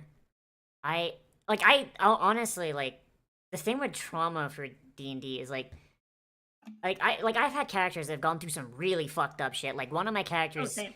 one of my characters had her fucking arm torn off at the shoulder. Yeah. Like literally like barehanded someone ripped her fucking arm off. And other shit where like characters have gone through like really really fucked up shit. Oh, fuck. Really really fucked up shit. But I think the most singular traumatized I think a character has gotten happened from them being pushed down a set of stairs by a party member. Shit. But like, Why? okay, so bear in mind, I've had characters who have had their souls torn from their body. Fucking one of them had like all of the bones in one arm liquefied. Like shit that like is Oh. actually traumatizing. But I think the most traumatized a character has been. So I had an aberrant mind sorcerer. Her name is Jaina. And she. So I don't know if you do this, but a lot of my characters are just like I'm just take a small part of my psyche, chisel it off, and be like, there we go, that's the character. Yeah. And so Jane is autistic. Mhm. Like actually, like she's autistic coded and she's played very very straight. Yeah. Like I completely like demask when I'm playing her, right? And I think the most traumatizing things ever happened. So she had a moment where her friends were fighting a bunch of these monsters that were weak to fire, like really weak to fire. And I might be misremembering, so Mystic will fucking definitely correct me in the chat if I'm wrong. Mystic, it's fine. It was good for the story. It's Go on. fine. Like I don't blame you, Jesus. So she thought, as an aberrant mind sorcerer, she's like, these creatures are all weak to fire. They can do a lot of damage to my friends. If I throw a fireball and use careful spell to ensure that they pass all of their saves and take half damage, all of them will be fine. And they'll take a lot less damage and kill all the monsters. Like, versus if I were to firebolt and take them down one at a time. So she does it because literally, like, that's kind of. And bear in mind, this is my personal experience with autism. This is like kind of a thing of like lesser harm kind of thing without really that going on. So she does it. She makes sure to weave the spell so that it doesn't go around anyone. They were weak to it, Mystic, because it killed them all. It did double damage to them and did half damage to all of you. I remember this explicitly. And Mystic's character, who I don't remember which one it was, got very, very angry, and Jaina did not understand. Like, remember, this is a character who their reason for their aberrant mind is, and the reason for their autism is that they are actually a mind flayer larva that has failed ceremorphosis. Oh, I like that. Yeah, so basically, the original Jaina is long since dead. They were captured by mind flayers. They had the slug put in their head, and it started, chowing down and doing what it do. But because the mind flayer nest was weakened, they were basically using substandard larvae. So it tried to start ceremorphosis but failed, and Jaina's will overpowered its will and kind of just impressed her personality, her consciousness on the larva. So it kind of got Jaina's personality and everything like that, but also like basically gave her that autistic coding. So she didn't understand what she did wrong. Like, as far as she was aware, she'd saved everyone, and now she was being Yeah, shouted yeah. at by someone that she considered like one of her closest friends. And then the drow, Driss, gives her a shove, and the DM's like, you're on top of a staircase, are you sure? And so Jaina gets pushed down a staircase. Like, it's only about, like, 5 feet of stairs, so it's not like an entire staircase. And so she just winds up prone on the ground. And like I said, I'm masking off for this character. I am, like, not doing, the usual thing where, like, actually trying to, like, actively look for social cues and shit. So Yeah, the character starts crying. And, like, and she loses her shit, and she kind of, like, starts hiding behind the other party members from the drow. And that was so fucking traumatizing for her that even though we never actually finished that campaign because the DM had to quit for stress reasons, like, it was so fucking traumatizing. It changed the group dynamic from then onward, and it was fucking great. And it all came from an autistic girl getting pushed down the stairs. Like, in like a fucking character roster where fuckers have been completely fucking, like, gone through identity death. Like, holy Right. shit. Yeah, like, I Poor think girl. that's the fun thing. That's the fun thing about Dungeons and Dragons is that, like, what the thing that strikes you the most isn't always the most violent thing. Sometimes it's like the most, like, smallest little character interaction. That's what I like the most. Yeah, like one of, if not my favorite moment in any campaign I've ever been involved in. And again, more Appleseed stories. Something I did while playing Apples Mystic. No, that was not the time. What's I'm Mystic? telling a wholesome story. It's Is not it? the time for Valley Girl. Oh no! Okay, so Oh no! I was playing Appleseed, and something I did throughout the entire campaign was I had a sketchbook, and I'd make crappy little, like, stick figure doodles Mm-hmm. of Appleseed and the party. And, like, I did them with a sketchbook. With the few sessions we did in person, most of our sessions were on Roll20, so I did just MS Paint art. Oh god, Roll20. And it was like, I don't miss that side at all. it was, it wasn't supposed to be good drawing. Yeah. Like, it was garbage. But something that, like, legitimately, absolutely, like, I'm breaking Valley Girl voice for a second. I'm sorry, Absolutely. fucking someone in my chat, King of All Fools played the anime. Wow! The anime, what? You ever heard of it, like, the anime, like, wow! That one? Mm-hmm. Oh my god, that just fucking, I was so focused on your story, and then that just hit me like a ton of bricks. My god. But a friend of mine, like, his character was kind of had, like, a bit of an arc where he, like, went away from the party for a while Mm-hmm. because he was trying to, like, figure out his own stuff, kind of basically going on, like, a personal journey. Yeah. Our characters in particular were, like, very close to the point where I'd, like, refer to him as my big brother and everything. And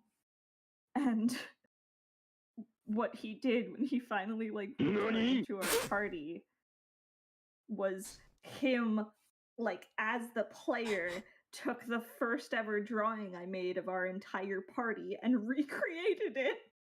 Oh no! Oh, and that's amazing. I love that. Like, he recreated it in, like, a slightly better art style. But he, like, gave it to me as a gift, and I still have it, and it, like, makes me cry. Oh, I love that. It was so sweet. It was such a small little thing that, like, absolutely, like, got to me. Anyways, I'm sorry. I broke Valley Girl Apple there. Like, oh my god. Like, oh my god. Like, oh my god. I can't believe you would, like, do this. Oh my god. Okay, so, related question. Yeah. What's your, like, most epic moment from a campaign? Oh boy. Like something that you just remember being like, fuck, that was cool. Okay. Okay, so this is from Cyberpunk 2020. Okay. So old ass fucking system. Yeah. I do not think no god, like yeah, I don't think I even know any of these people anymore. That's great. Okay, so I have a Even character. better. I have a character called Cass, right? Mm-hmm. Carolyn Cassidy, and her whole thing is that she is a lawman from the independent Texas Republic, which is a whole other thing. And Yeah, she is tracking, and she was tracking a cyber psycho that fled from Texas to Night City. And the big twist is that the cyber psycho is her former husband and partner. Woo! Woo! And the big thing was that like she had always kind of sworn off cybernetics because she kind of like she came from like a religious family. Like she personally wasn't religious, but her family was, so she kind of was always like, I don't know, I'm gonna do it. So her partner would always get like all the augmentations to kind of like let that balance out like the weakness in their team. Like she was always like the gun person, and he was always like the fucking Jesus.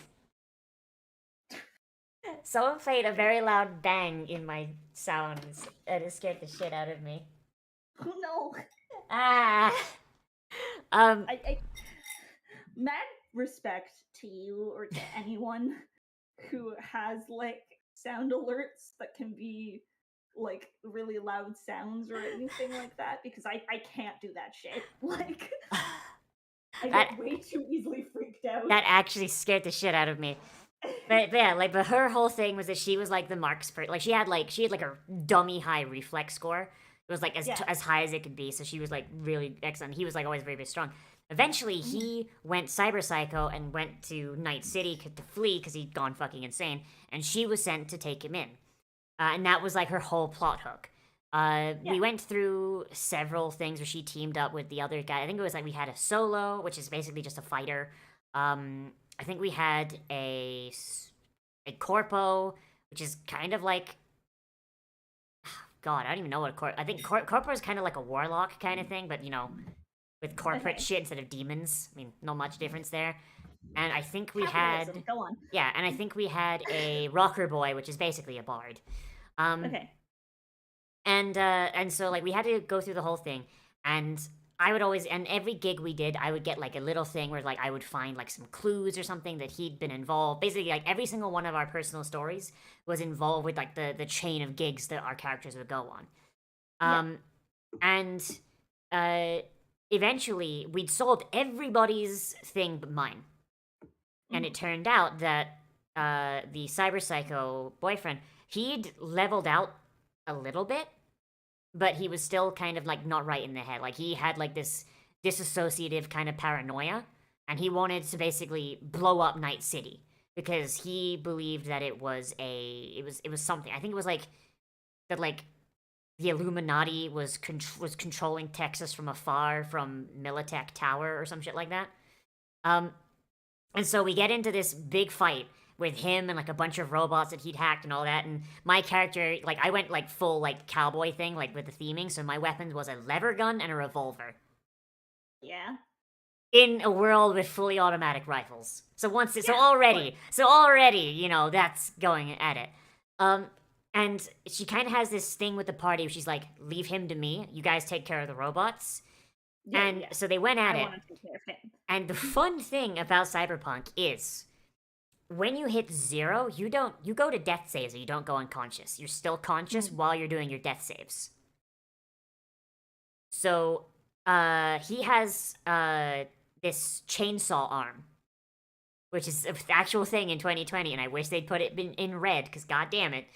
And I take him down to death saves, and and he's just rolling, passing. And eventually, like, it's his turn. He charges at me with his chainsaw arm. He rolls to attack me, and I'm like, okay, well, he's not gonna hit because, you know, like, it's whatever, right? Yeah. Because when you're at 0 HP and on death saves, you have a penalty to all your stats basically. He So comes at chances me. of him hitting you Is nothing. He crits. oh no. Then he rolls, and so when you in 2020 you roll a d10 when you hit, and it determines what body part you hit. He rolled to hit my right arm, which is my gun arm. Oh no. Brings it down, hits it, and I'm like, okay, so what's his damage? So in 2020, if a body part takes 8 damage or more after armor mitigate, like before, after armor mitigation, that body part comes off. Yeah. So it's So he crits the damage. He deals mhm. he deals like upwards of 16 damage to that arm after my armor mitigation. Oh no. So that arm is just completely gone. Like my lever gun falls Yeah, to the it's side fucked. down, and I'm just like with my left arm, and it's like it's my turn, and I'm like, okay, fuck, what do I do? I'm bleeding out. I'm like I'm almost on death saves myself because of that. Yeah. So I pulled my fucking revolver, and there's no disadvantage for shooting in melee in 2020. I just wanna, I wanna just specify that. Yeah. I put my gun under his head, under his chin, and I go, I'm going to fire, and I'm going to take an aimed shot at his head. Mhm. I crit, Oh fuck. so it's a guaranteed hit. I pull the trigger. I roll the damage, and here's the fun thing about a headshot. If you destroy the head, unless somebody has a certain augmentation that allows them to continue after the head's been blown off, they're dead outright. No death saves. Yeah, they're fucked. I do, and I cut through his subdermal armor, and I do exactly 8 damage. Holy fuck. Like after damage mitigation, exactly 8 damage. And I blow it. I take his head clean off, and like I just say like, oh, Cass is like she's got like a tear rolls down her cheek. She pulls the trigger. The 357 bullet just tears through his head and destroys his brain. And then like she just collapses to the floor, and like as the rest of the team finishes off the robots, I think the solo came over and stabilized her, so she's unconscious after that point, so she doesn't know what's going on. She wakes up. She gets a new silver cybernetic arm, but she like covers it up with like a leather duster and like a kind of glove. She just goes back to Texas, and it's so fucking cool. It was like my That's coolest dope. fucking moment in tabletop, and it's so cool that even though like if I use Cass again and say Red or another 2020 game, like that story probably will never happen again, if unless a DM like allows me to do it. I will always give her that silver arm on her right side. I will Oh, always do yeah. because that she's fucking earned it at that point. Oh yeah. 100%. Like that was the coolest tabletop fucking moment ever, and oh boy, it is. I wish I still knew that DM because he like literally vanished off the face of the fucking internet. Oh damn. Like yeah, That like sucks. he abandoned all his accounts. I don't know why. Well, hope he's okay at the Yeah, very least. I think it's like one of those things where it's like, like just Life happens. people occasionally, they just change usernames and just don't come back. Yeah, no, that's fair. Yeah. So that's my coolest tabletop moment, and I'm sorry it required so much context because No, 2020 is such a it's niche. okay. 2020 is such a niche fucking system, but I love it so much. It's all good. Oh boy. Shit. We're coming up on 2 hours. Are you? I don't remember. I don't remember how long you said you wanted to go for. Good for another half an hour. All right. at Oh my least. god. All right. The Colt Single Action Army, the most powerful handgun ever made. 6 shots, more than enough to kill anything that moves. There you go, Space. There you go. The fucking Revolver Ocelot quote. Oh man. No, there's been so many like amazing moments that I've had in tabletop stuff. Yeah, it's like tabletop is like I like I will talk shit about 5e until the cows come home because it's a really really good basis for so many different things, but like the combat sucks. But when you get that moment of like things popping off and popping off good. Like 5e is such a good fucking system. Yeah, and this is where my story comes in. I was in a campaign. Nim, I where will it hydrate was- in just a moment. I don't have any water left. It was me, my one of my friends, and then 2 other friends of ours. So just 4 players. The general crux of the campaign was we're in the like elemental plane of fire, in specifically like the city of Brass. Mhm. We inherited like a really huge debt that we owe to like a very powerful and like destructive dragon noble, basically. Mhm. So we owe a shit ton of money, and the campaign was basically like we need to make money fast and like quick. Yeah. Like Like, fast, it's quick, classic. any ways we can. Yeah. Speaking of, so I have a wireless headset. I'm gonna go to the kitchen and top up my water. I'll keep talking. I'll still hear you.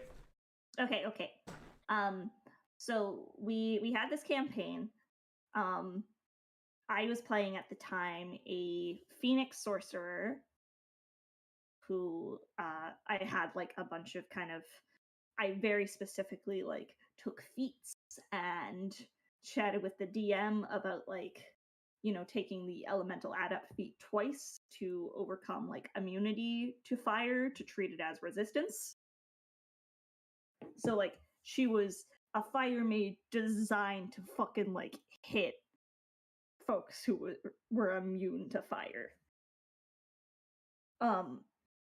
And we had kind of throughout the course of the campaign, we basically inherited a chariot team and like had this whole kind of chariot racing arc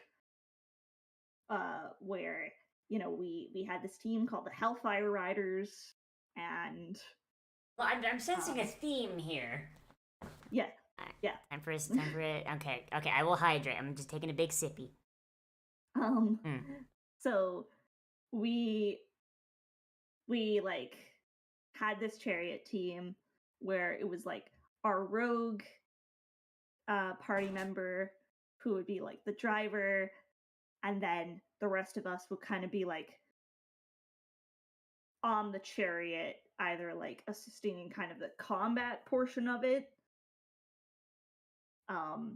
because it was like chariot racing where it was basically anything goes, so you can fuck up the chariots in any possible way.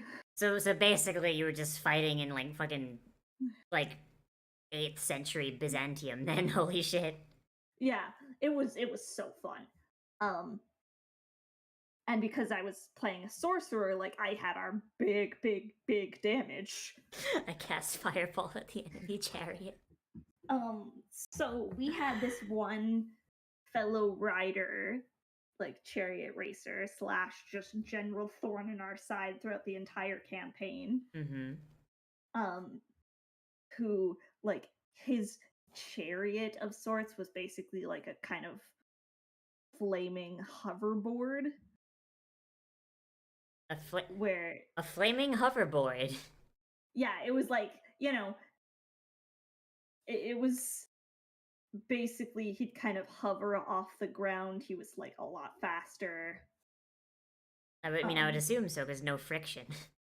Yeah. And for some reason that was legal. I don't remember why, but because it was good for drama. That's why.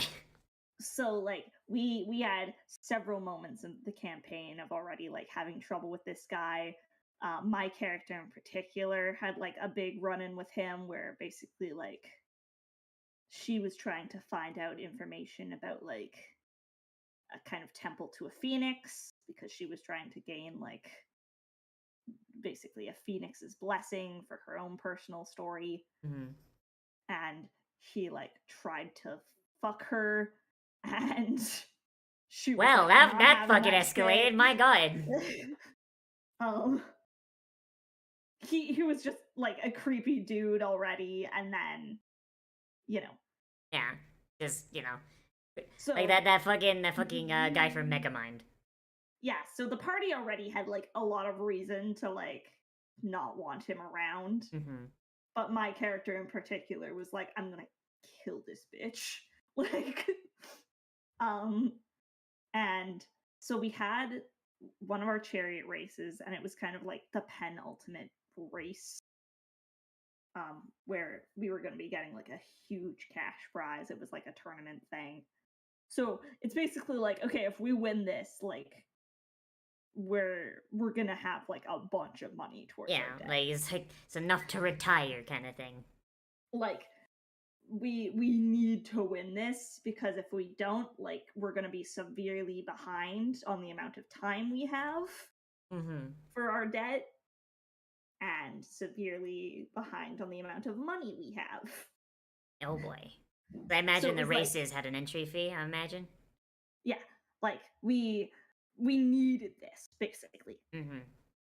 And so like we were doing this race. There was the rogue that was driving. Our one like artificer party member was kind of like inside the chariot itself, like working on it while we were racing. Our like druid party member was kind of off, like fighting and beating up like other chariots. And I was on the back of our chariot, just like blasting spells left, right, and center. Okay. I was wondering how like a more melee focused like person would deal with it. I was like, but I guess if you're jumping off the chariot, just fucking like beating the shit out of him, I guess that makes sense. Yeah. So, I don't remember exactly how, because this was years ago, but we found out that this Afridi dude who we were having issues with, the one with the hoverboard, was Mhm. cheating in the race somehow. What was it? Because he was using a hoverboard? I don't remember, but he was doing something that was like one of the few rules this place had that was like against the rules. So we were kind of like, okay, you know what we're gonna do? We're gonna like blast the motherfucker. Oh boy. And let me guess, but like he's an So- Afridi, so he's immune to fire, and then you just set him on fire. Yeah, like I treated immunities as resistances. Mm-hmm. And so like oh god, I can just imagine that from his perspective. It's like, aha, I'm immune to fire. Oh no, I'm on fire. That's what that feels like. Shit. oh, it was the best because so many of the Afridi were total assholes to us. Mm-hmm. Because I was just playing a human. So it was like, okay, you're very like low trash tier. Oh boy. Like you're it was a pretty nitty gritty campaign where it was like, you know, Racism is real, kind of thing. racism is real. Like Oh we boy. Okay, like how bad did it get? Because I've had DMs do that where they were chill, and I've had other DMs where it's like, if you play a goblin, I will have you American history X'd. yeah, it was something that like we all were aware of and we're all cool with, like Okay. going in. And you know, we all knew like going in that this is the way this kind of Mhm. society would work. And I had a DM break out the surprise racism on me once, and just like my goblin Oh, got God. fucking hit with a fucking fire hose like it was 1960. Jesus. Yeah, it was fucked. So like there was many different times where my character was like either almost captured or could have been captured as Mhm. like a slave. Like it wasn't good. Yeah, sounds like but- it. So I was talking with like our rogue party member, because him and I, like, we had a very similar wavelength. Our characters were like really tight. So we hatched this entire grand plan.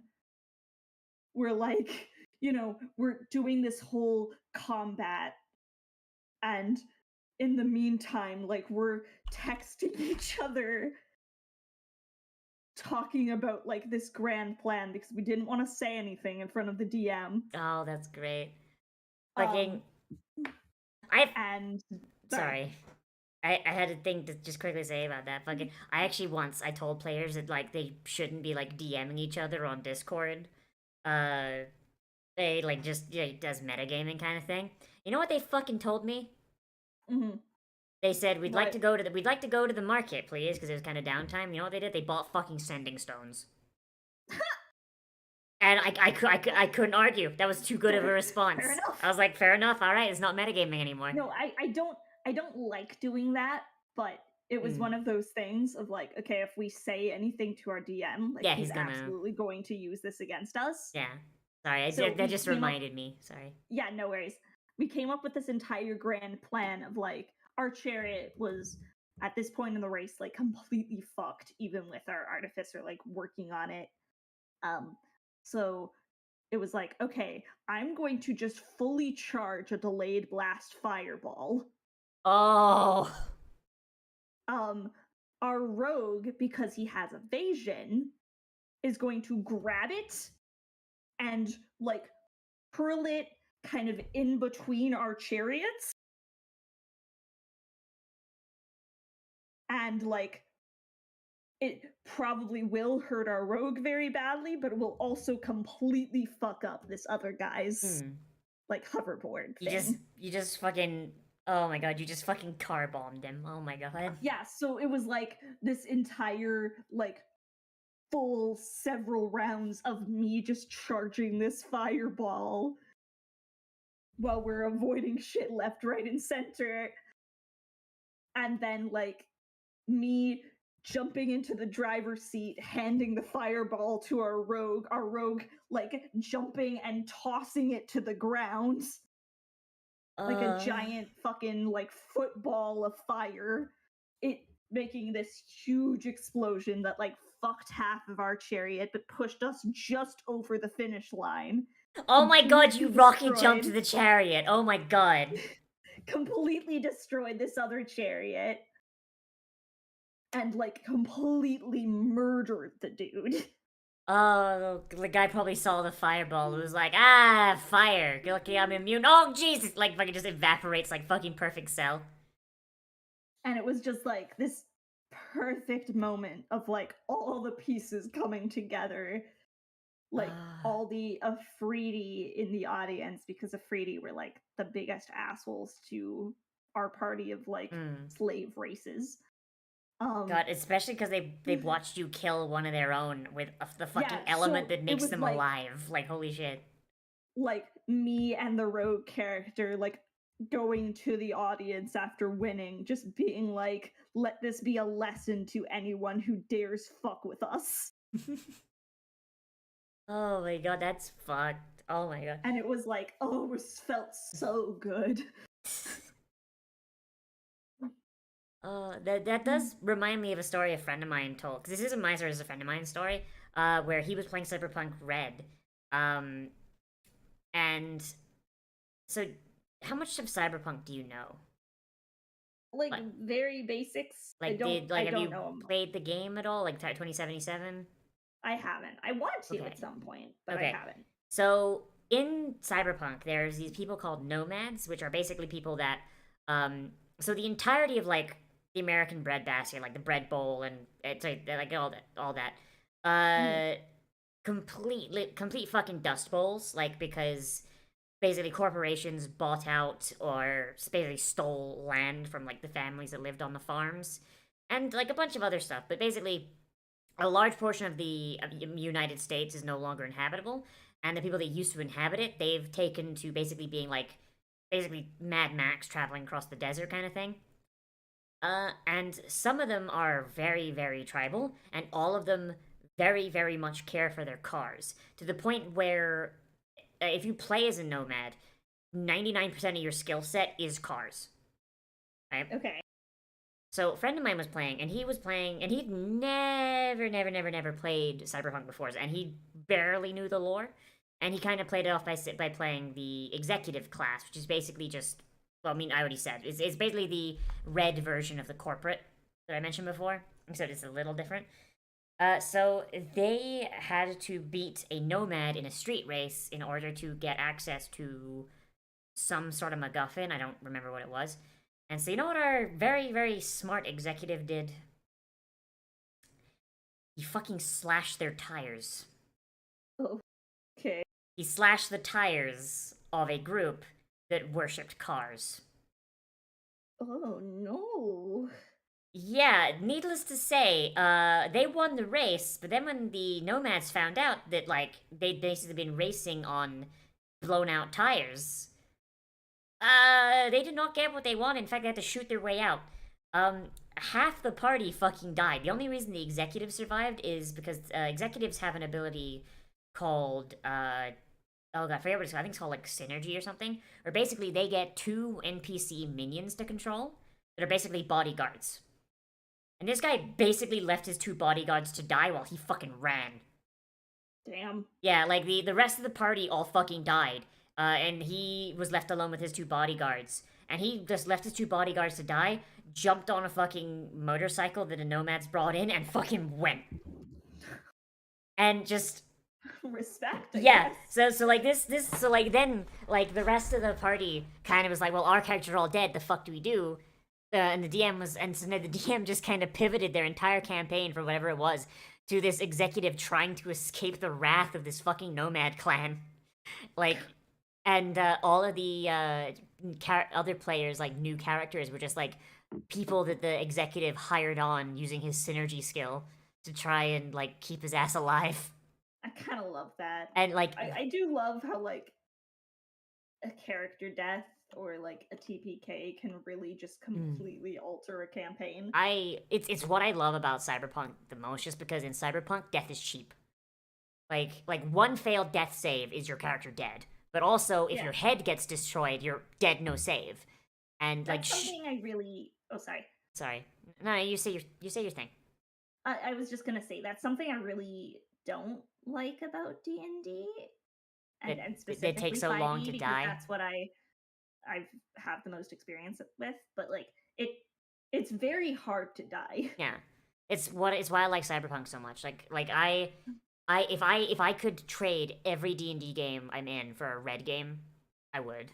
Like Yeah. like I run one for my patrons every month, Cyberpunk Red Game, and it's so much fun because every other week, if me and my patrons, we run a 5e game, and then once a month we have a red game at the very end, and I'm gonna be honest, I'm so much more excited for the red game. Like I love 5e. Do not get me wrong. 5e is great. Yeah.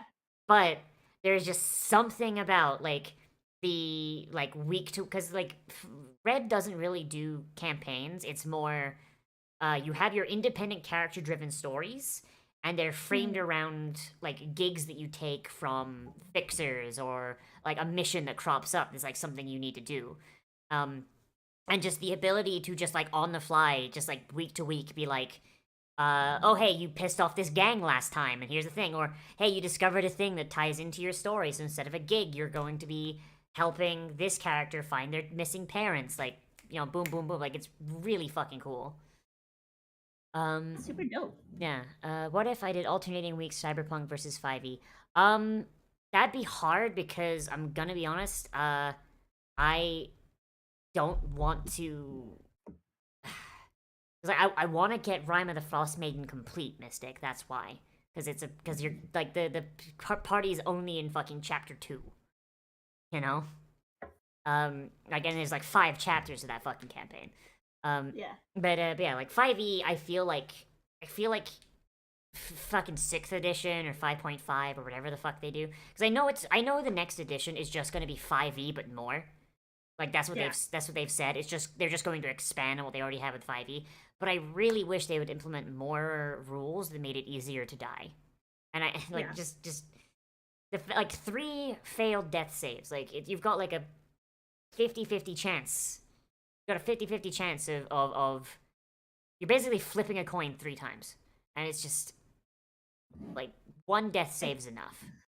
I played in a campaign somewhat recently where like it was specifically designed to be like a much more kind of gruesome and like easier to get hurt and Mhm. die campaign.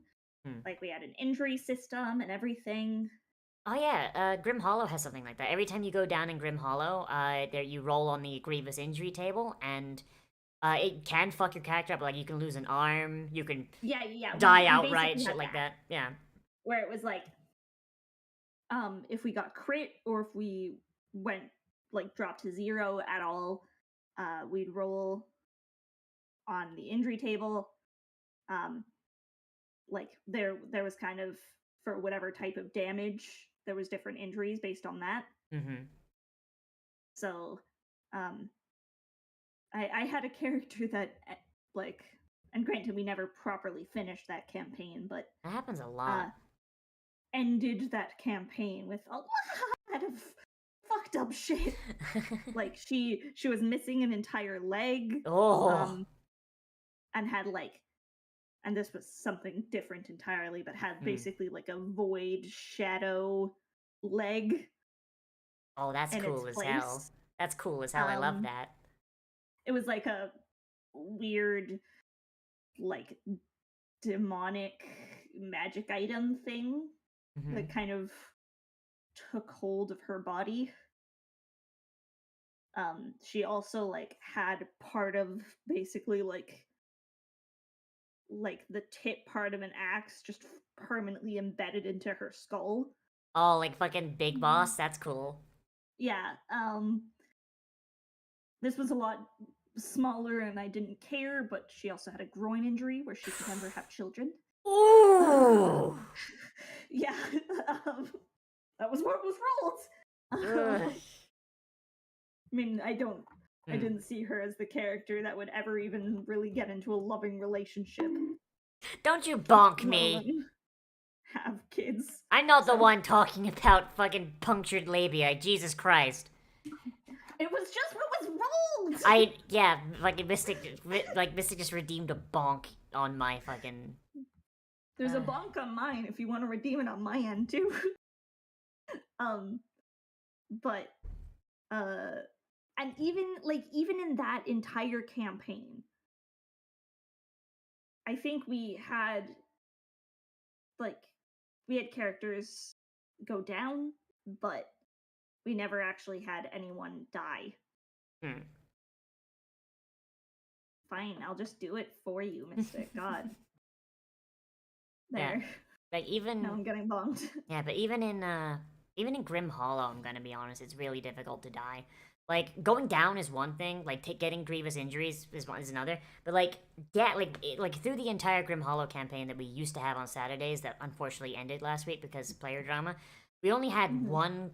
one character actually die, and it's because they were a wizard, and two, I think Gotta do it. yeah, like one of the frontliners was missing that week. And that frontliner was me. So yeah, I wasn't there to kind of keep the enemy busy. So Yeah. the squishy wizard got fucking nailed. But, no, Claire, I'm not saying. Sorry, hang on, Claire. No, like I'm not saying that you have to kill players. Like your goal as a DM should not be to kill players. But the thing is that you want your players to have a sense that they could die, is the thing. And the problem with 5e is that those sorts of near-death situations are very, very difficult. In Cyberpunk, I've kind of scared my players a couple times. Like, our Netrunner once took a nasty fucking bullet wound, like, right to the side of the fucking head. And almost fucking died. They were almost on death saves, and the only reason they got saved is because they were a Netrunner, and they basically locked themselves in an elevator until combat was done. Which, not my ideal way to do it, but I mean, that was in character for them, because the character was a coward, and they literally got fucking 45 ACP right through the fucking cheek, so. I have been DMing for 6 years now.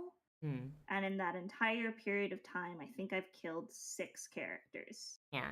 And one of them was because a player specifically requested it. Yeah. 5e, I've killed maybe 3 in the space of... God. When did 5e come out? I want to say about 6 years ago because Yeah. I started it when it was relatively new. Yeah. I think I've 2014. Yeah, so just over like 8 years. So I've been playing it for about 6. It feels like, and I've killed about as many fucking players. Yeah, like, and granted, like I don't want to go into it with the goal of killing Yeah. players, but like But you don't want them to. You don't want to. You don't. Your goal isn't to kill them. Is to make them scared that they will get killed. yeah, like and maybe this is also just me. Like I'm someone who I have a million characters constantly on standby, Same. and so it's like I will be forever upset if you do kill my character, but at the same time, please kill my character so I can play one of the many other Yeah. characters. Yeah, like I've got a Wild Beyond the Witchlight game on Mondays that I actually get to play in, thank fuck. And I'm playing a this is a homebrew class from Final Fantasy XIV, a Gunbreaker. And Mhm. I love him. I love my little non-binary disaster boy. I love them. I love them so much. They're a winged tiefling. And the idea of having a gunblade and fucking beating up fairies with a gun that shoots bullets, that's great. Oh yeah. But at the same time, I've got this other character who's another tiefling, a wizard who is completely asexual, and her name is Patience because she got that virtue name because she literally like has no concept of time. Like she literally like watched paint dry once because she was like, "Hey, why does paint dry?" when she was a child, and her dad went, "Why don't you watch it and find out?" So she did. Yeah, like Like this character that takes everything super fucking literally and like has no concept of time. I want to play this character so much, but I've got this beautiful boy that I love right here in front of her. Fiona's here. Fiona's here. Fiona. hello. Hello. Cuphead died on us, so now we're chatting. Yeah, we're just talking about D&D shit. Like, Oh, you're exhausted? I'm so sorry. oh no. Yeah, fucking 5e should either like lower the health pools of players or fucking raise the damage of enemies. Like, you know how much effective HP a barbarian can have at like level 5? Yeah. Like No, it's like- ridiculous. They have like they can have the same HP as a fucking level 15 fucking fighter. Like holy shit, at level 5, like effective HP because rage halves their damage taken. Yeah, like I again, I love 5e to bits, but Combat sucks. I just I want to be able to like play other characters and Yeah. stuff, and like I want there to be more of a fear of death. Like even in the campaign where it was specifically designed for us to like Yeah, like the meat grindery ones. Even the meat grindery ones, it's not. Oh, it's just oh like and the worst part is that like combat takes so long. You got your movement action, you've got your action, you've got your free action, you've got your Oh, yeah, object right. interaction, your Like- bonus. Like you know how many actions you have in Cyberpunk? 1. Like Yeah, you yeah. either open a door or you fire your gun. Pick one.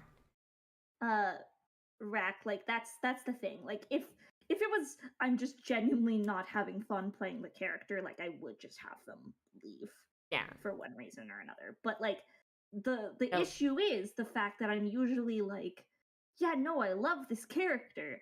I just also really like to play one of my other ones. Yeah. And having a So it's character like, just okay, if they die, then it's that's a bookend on their story. Like you don't feel like, like you don't have that feeling of like later on you're like, "Oh man, if only so and so was here." Like instead you have this thing of like, "Okay, they died valiantly." But like if they just kind of wander off, it's like oh god, like one of the worst feeling ones I ever had was so there is a game that I'm banished from, unfortunately. Because the owner of the server does not like me very much. But before I got banished, I had a character. It was a barbarian character, and I stopped really having fun because like we were very, very melee centric, so I always felt like I was kind of like jockeying for Gotcha. position. And I was like, I want to play a wizard character, but my characters also kind of establish themselves as team mom. So how do I do that? And like I eventually I had this moment of like, okay, so she's going to stay behind in this country that we've just liberated, and she's going to try and help rebuild because that makes sense. But then the entire time I was like, I really wish she was here right now because the group's going through some shit and they really kind of need this character. Ah, shit. Ah, fuck. You know? Like, if she had died, then I would have been like, oh man, if she was here. Oh well. But now I'm just like, she is literally a fucking 2-day boat ride away. Call her on Ascending Stone and she will be right here. Yeah, no. But you that's can't entirely- do that because I've got this other character that I'm playing now. Yeah, like it's very. I don't know. It always feels weird to me to just kind of have a character leave unless I have like a good reason for. Like unless it's like they have like their story ended, it always feels weird. Yeah. Like and there's no and like that's your choice. It's like, do you have them leave and their story doesn't end at all and it's always gonna be in the back of your head, or do you just carry them through and like convince the DM to give you an end to their character's arc, or do you just kill them and be like, all right, game over for that guy. They didn't complete their goal. That's a tragedy, and the tragedy can then go on and inspire more. Again, like I give credit to a fellow like a player I had in my first ever campaign I ran, who like the way the campaign was kind of constructed, it was like a big political like uprising against like a tyrant king. So there was like a big rebellion that was kind of led by one of my players, and this like one of my other players was kind of the leader of the rebellion's like right hand. Ah, I see. So like, you know, this leader of the rebellion was like, he was the bastard son of the king, like very young, only 17, trying to lead this like big rebellion.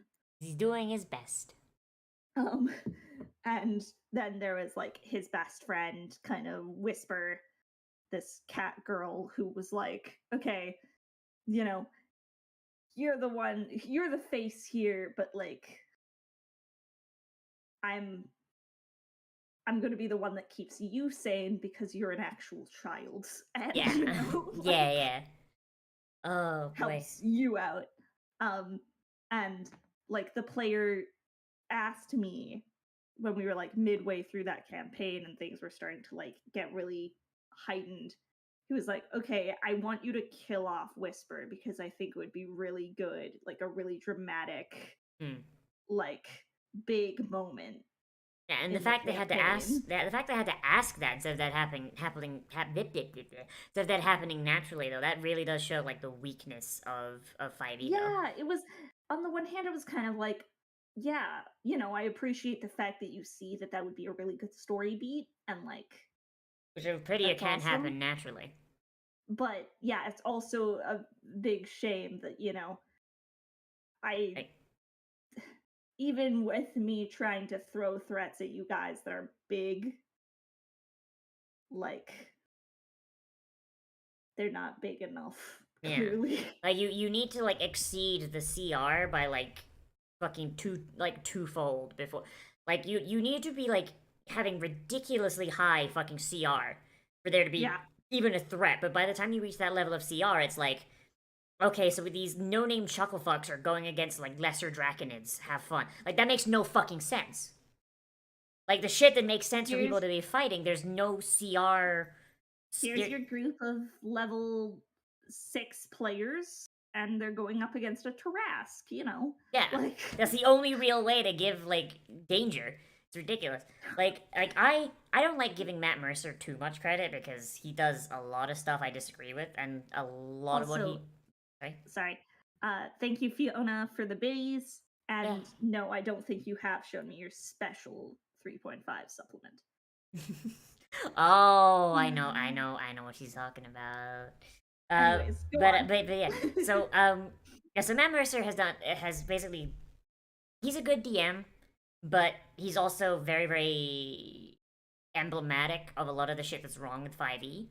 In that he very much plays with kid gloves, but the storytelling that he puts around player deaths is really, really good.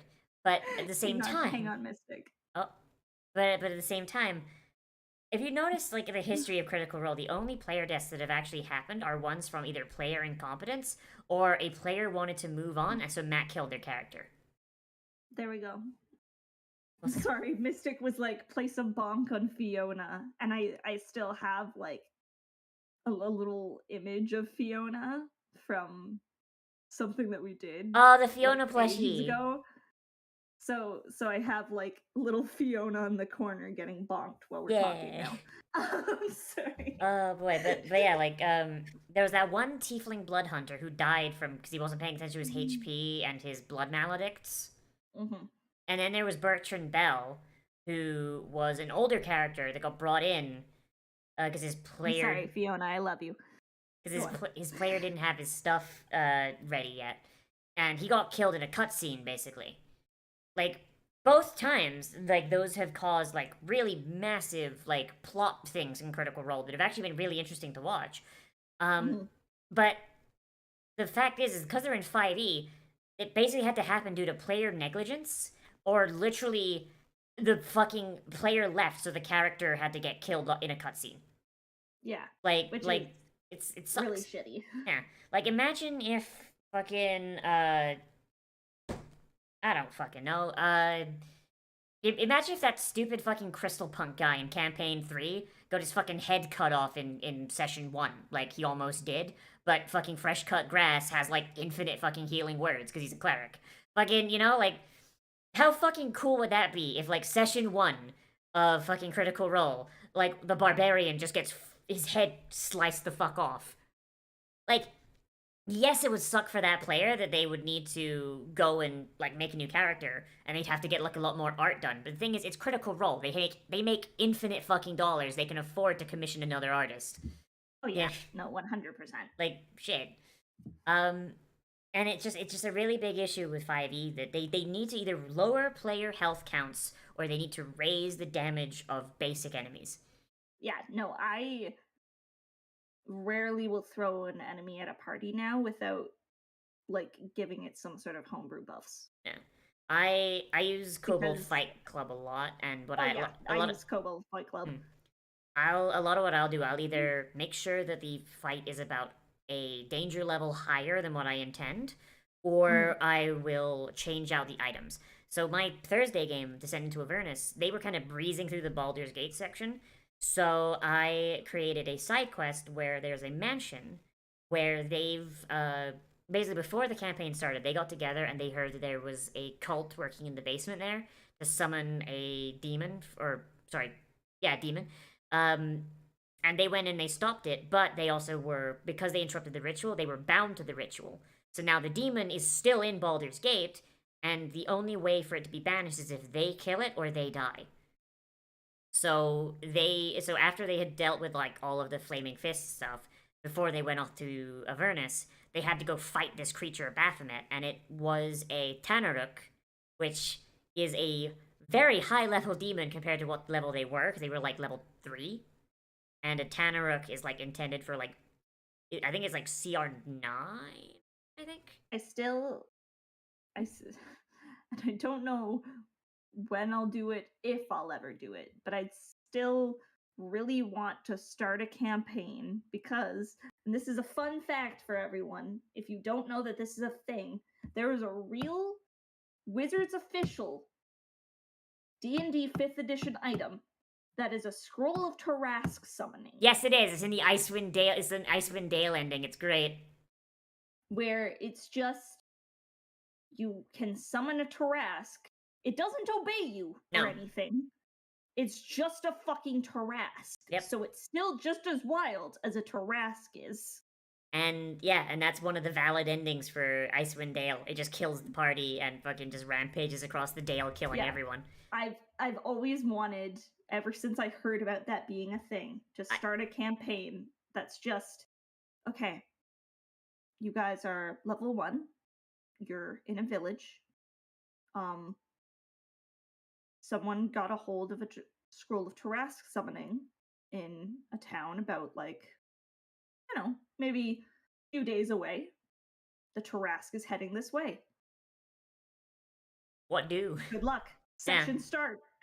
Campaign start. But The goal is to either deal with or, yeah. avoid this Tarask forever. Yeah. And that's the kind of shit that like is really good. Like you have to put players against like enemies that are higher level than what they're supposed to fight, because otherwise they're gonna breeze through it. Like that Tanaruk I mentioned, like it's CR9, but I tested it like by copying their characters and running like a simulated thing. They still bested it within 3 turns, so I gave it an enchanted longsword. Oh, thank you for the resub, Tiny. Thank you, Fiona. Both, I hope. Yeah. Yay! Fiona's the best. We love Fiona. We love Fiona. Fiona's great. Yeah.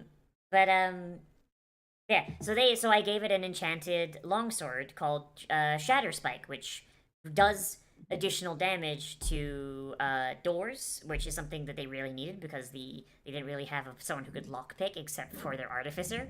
Their artificer has never played D&D before because I'm still teaching them how to do it. And the only reason the fighter didn't die is because he had found a cursed amulet of healing. This is how he found that it was cursed. It reduced him to amulet of health, sorry. It reduced him to negative 15 HP. But instead of falling unconscious, he was still conscious, but now he's undead. So, that's a thing he has to deal with. Yeah. And I'm fine with that outcome, because technically, player didn't die, but they had the issue of now this character's undead, and anytime they go below 0 HP, they risk losing themselves to undeath. Like, it's kind of a problem. And that's the kind of thing I think regular 5e needs. It needs that sort of shit where it's like, either you're going to die or you're going to come out fucking mangled. And that's something that Cyberpunk does really well. Every time you get crit in Cyberpunk, you roll on the critical injury table, and you can have your arm blown off, like I mentioned before. Like, it's like 5e needs more shit like that. Yeah, 5e just really needs something to kind of... It needs to lose the kid gloves, I think. Yeah. It needs to be easier to feel threatened. Yeah. For lack of a better term. Like D&D is a very, very good, like, Babby's first tabletop thing. But the thing is, like, once you've kind of got used to the system, it kind of loses all threat. So unless Wizards wants to unless Wizard wants, like, people to just kind of move away from D&D as they get more used to tabletop, which I don't think anyone wants to do, because D&D is the most popular fucking tabletop game. Yeah. But it's like they need to add, like, even if it's like just a book of fucking variant rules. Yeah. Like which I'd be down with. Like, I feel the need to reiterate, like, I'm not saying for DMs and stuff, like, don't go, like, I'm going to go into every encounter specifically trying to kill my party. No. But, like, Yeah, like, it's one of those, like, every encounter shouldn't kill your players, but every dungeon should. Or not kill your players, but like put that fear of death in them. Like put a couple of encounters that's like, easy as like, oh, some like CR 1/2 zombies, like you just tear the fuck through them. But then like every few rooms you hit that moment of like, oh fuck, we could have died there. Like make players want to use short rests. Yeah. Like how often do you use a short rest when you play? Not particularly often. Like, unless there's a warlock in the party, they like I can count on one fucking hand how many times a short rest has been used in a thing. And the thing is, a short rest isn't even even if you're in like a time sensitive thing, it's like 5 minutes to an hour. Literally 0 fucking time for your and the only real limitation is how many hit dice you have. Nazi, would you like it if I use zombies that can infect characters? I would argue that that should only be a thing if the zombie brings a player below 0 HP. If a zombie brings a player below 0 HP, I would then have them roll a con save. Because if you're, like, at full health and a zombie scratches you, you know? Like, that's not fair. But if a zombie has brought you to 0 HP, and you're, like, knocked unconscious and helpless, then the zombie should be able to get, like, a nice big fucking chomp in, you know? Talking about, like, just D&D in general, and, like, we're kind of both talking from the experience of DMing as well. Yeah. Something that, and this is, I strongly encourage any DMs here to, like, do this in their games. Or Something even I found has greatly improved my games is start a campaign with, okay, does anyone have something that they just genuinely don't want included in this campaign? Yeah, I mean, that's, like, something that, like, you really should bring up anyway, because, like, some people are really, really skittish. Like, even, like, like the concept of, like, spiders freaks some Like- people out. Not even, and I mean, it's especially helpful, I find, in terms of, like, triggers or things that, like, I know in campaigns I'm in, I have a really big problem with, like, and this is just the way I am in general, and especially because I work with children, I can't stand, like, children getting harmed. Yeah. I'm not saying, like, don't ever hurt children, but I don't want, like, a graphic description of a child's, like, Yeah, like, like, you don't want to, like, describe, like, children being, like, cut up or anything. Like, I might say, like, oh, like, the orphanage is being, like, held hostage or whatever, but, like, I'm not gonna say, like, oh, the orcs are gonna, like, devour the children whole. Like, oh, that's just too fucking far. no. But, You can paint a picture without, like, painting a yeah. disturbing image, I think. Yeah, like if it's because I think that's one of those things where it's like a lot of people aren't chill with like kids getting like grievously hurt, and I think if you go too deep in like describing children getting hurt, that kind of makes you look like a fucking freakazoid. Too, but Sorry, but Claire, as for having diseases in D&D, the thing with that is that like in real life, like when you're fighting, like you got to assume that people are wearing like helmets and shit. And like if you're fighting zombies and shit, like remember zombies have to bite you or you need to get their fluid in your blood. And with D&D, hit points are kind of a very weird thing. Like, and I guess it depends on how you view hit points. Do you view hit points as actual fucking actual like you can take this many hits before you go down, or is it here's like how Uncharted, right? Like in Uncharted, for example, they consider Nathan Drake's HP as his luck. And so like every time you get hit, quote unquote, it's really just a near miss or a flesh wound or something. And when your HP runs out, that's Nathan's luck running out and him getting just fucking domed. That's more or less how I view HP. Like, a sword comes down on your shoulder, it bites in, but it doesn't go all that deep, so it doesn't really kill you. Like, your shoulder will hurt in the morning, but it's not really, you know, killed you. yeah. I don't know if that's how you do that, Baffle, but... I don't know.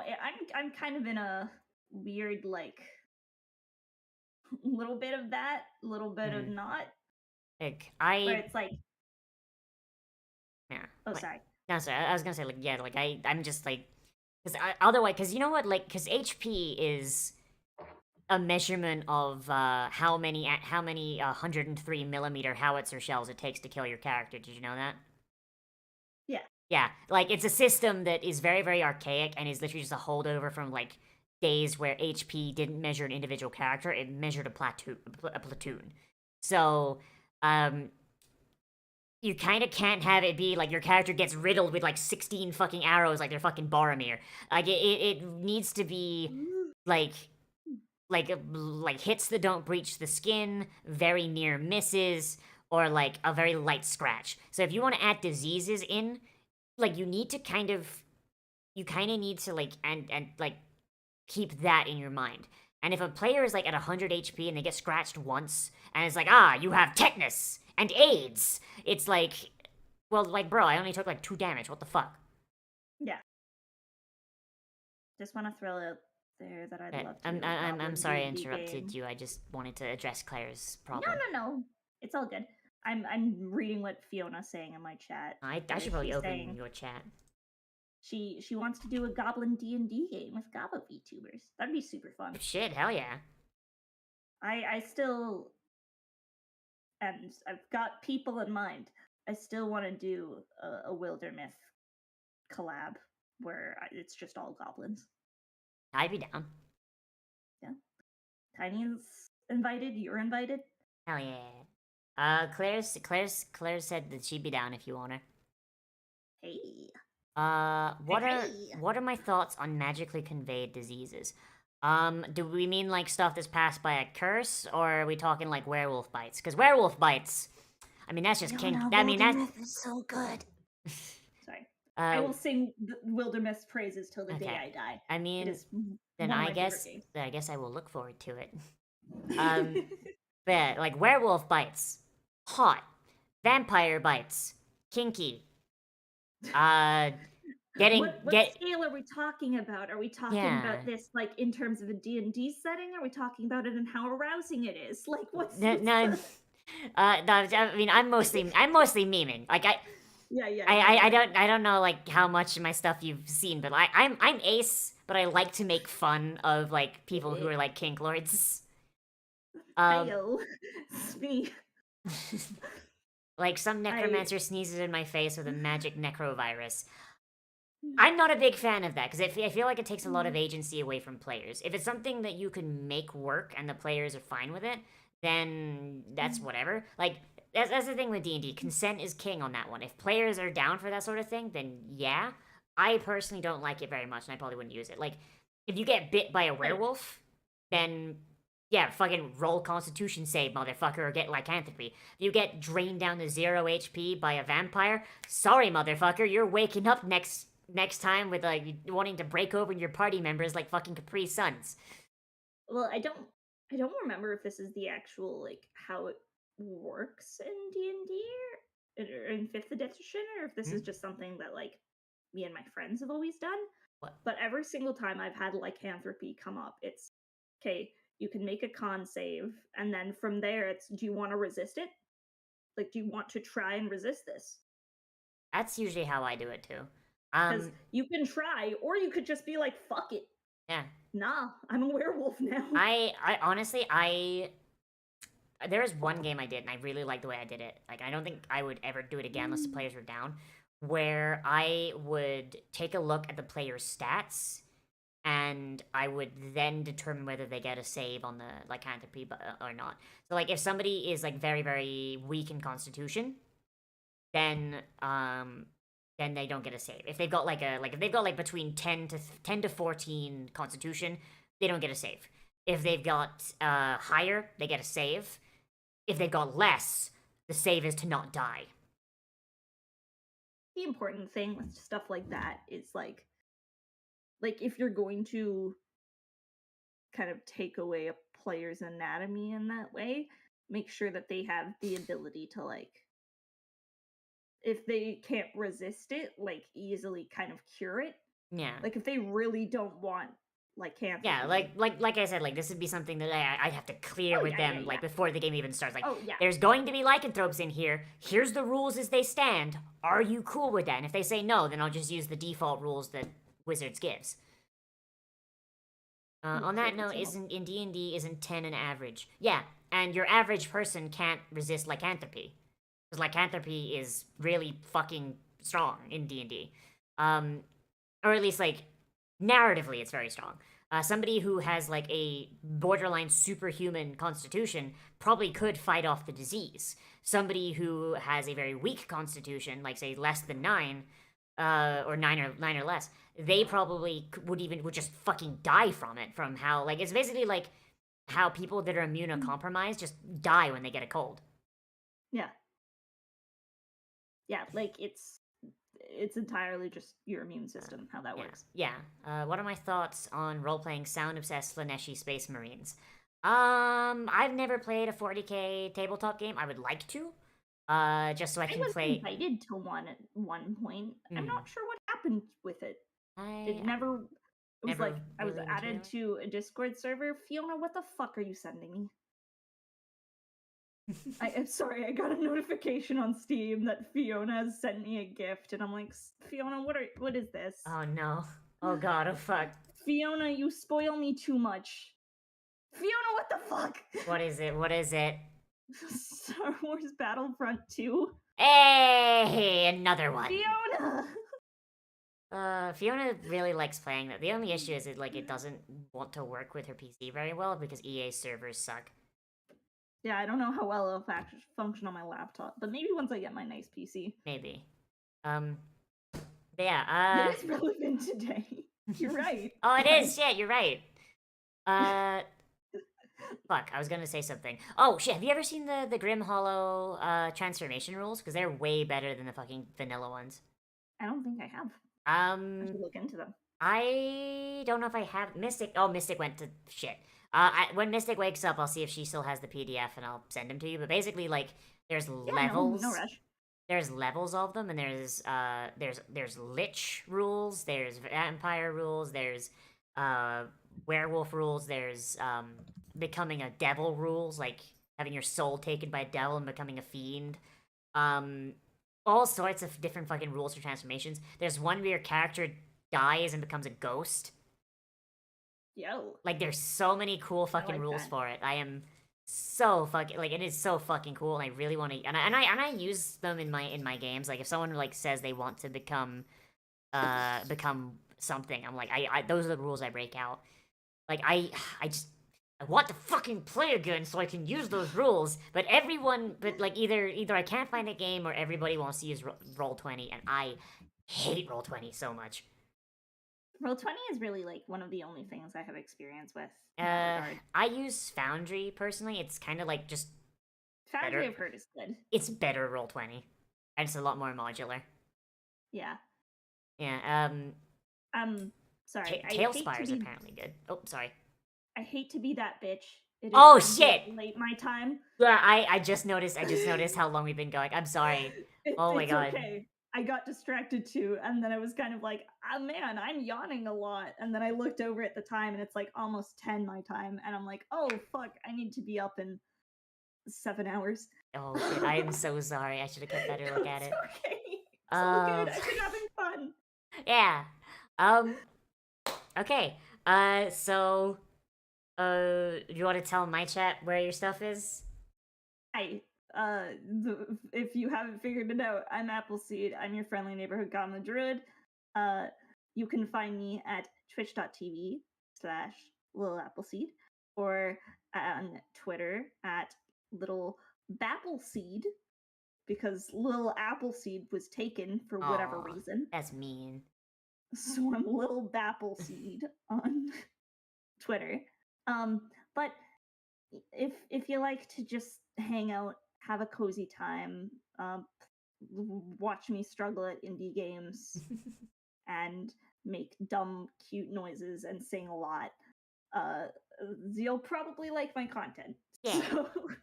And for Apple's stream, if you haven't already found me already, I'm at twitch.tv/Nazi the Goblin and youtube.com/c/Nozivix, NOZZIVIX. Those are Nazi's links. I stream every day because I hate myself, and I also post like anime commentaries every day as well, almost. Jesus, I've got to say, like, admire the dedication. I could not. Oh boy, a lot of those commentaries are multi-take endeavors. I still have to do tomorrow's one. I might actually just skip tomorrow and post on Friday instead. Fuck. That's so valid. But yes. So thank you everybody. I'm gonna be streaming tomorrow at 2:00. And when's your next stream? My next stream will also be tomorrow at 7 p.m. CST. So 8:00 Eastern. 8:00 Eastern. Yeah. I made a poll on Twitter. It sounds like I think we're just doing Kirby Superstar. Hell yeah. So cozy Kirby chill times. And I'm gonna be playing Persona 5 Royal. Oh yo. So yeah. So let's raid someone. Oh yeah, who do you want to raid? Oh, Gary's live. Let's bully Gary. Let's bully Gary. Let's bully do it. Gary. Oh, he's playing sticks. All right, time to bully Gary.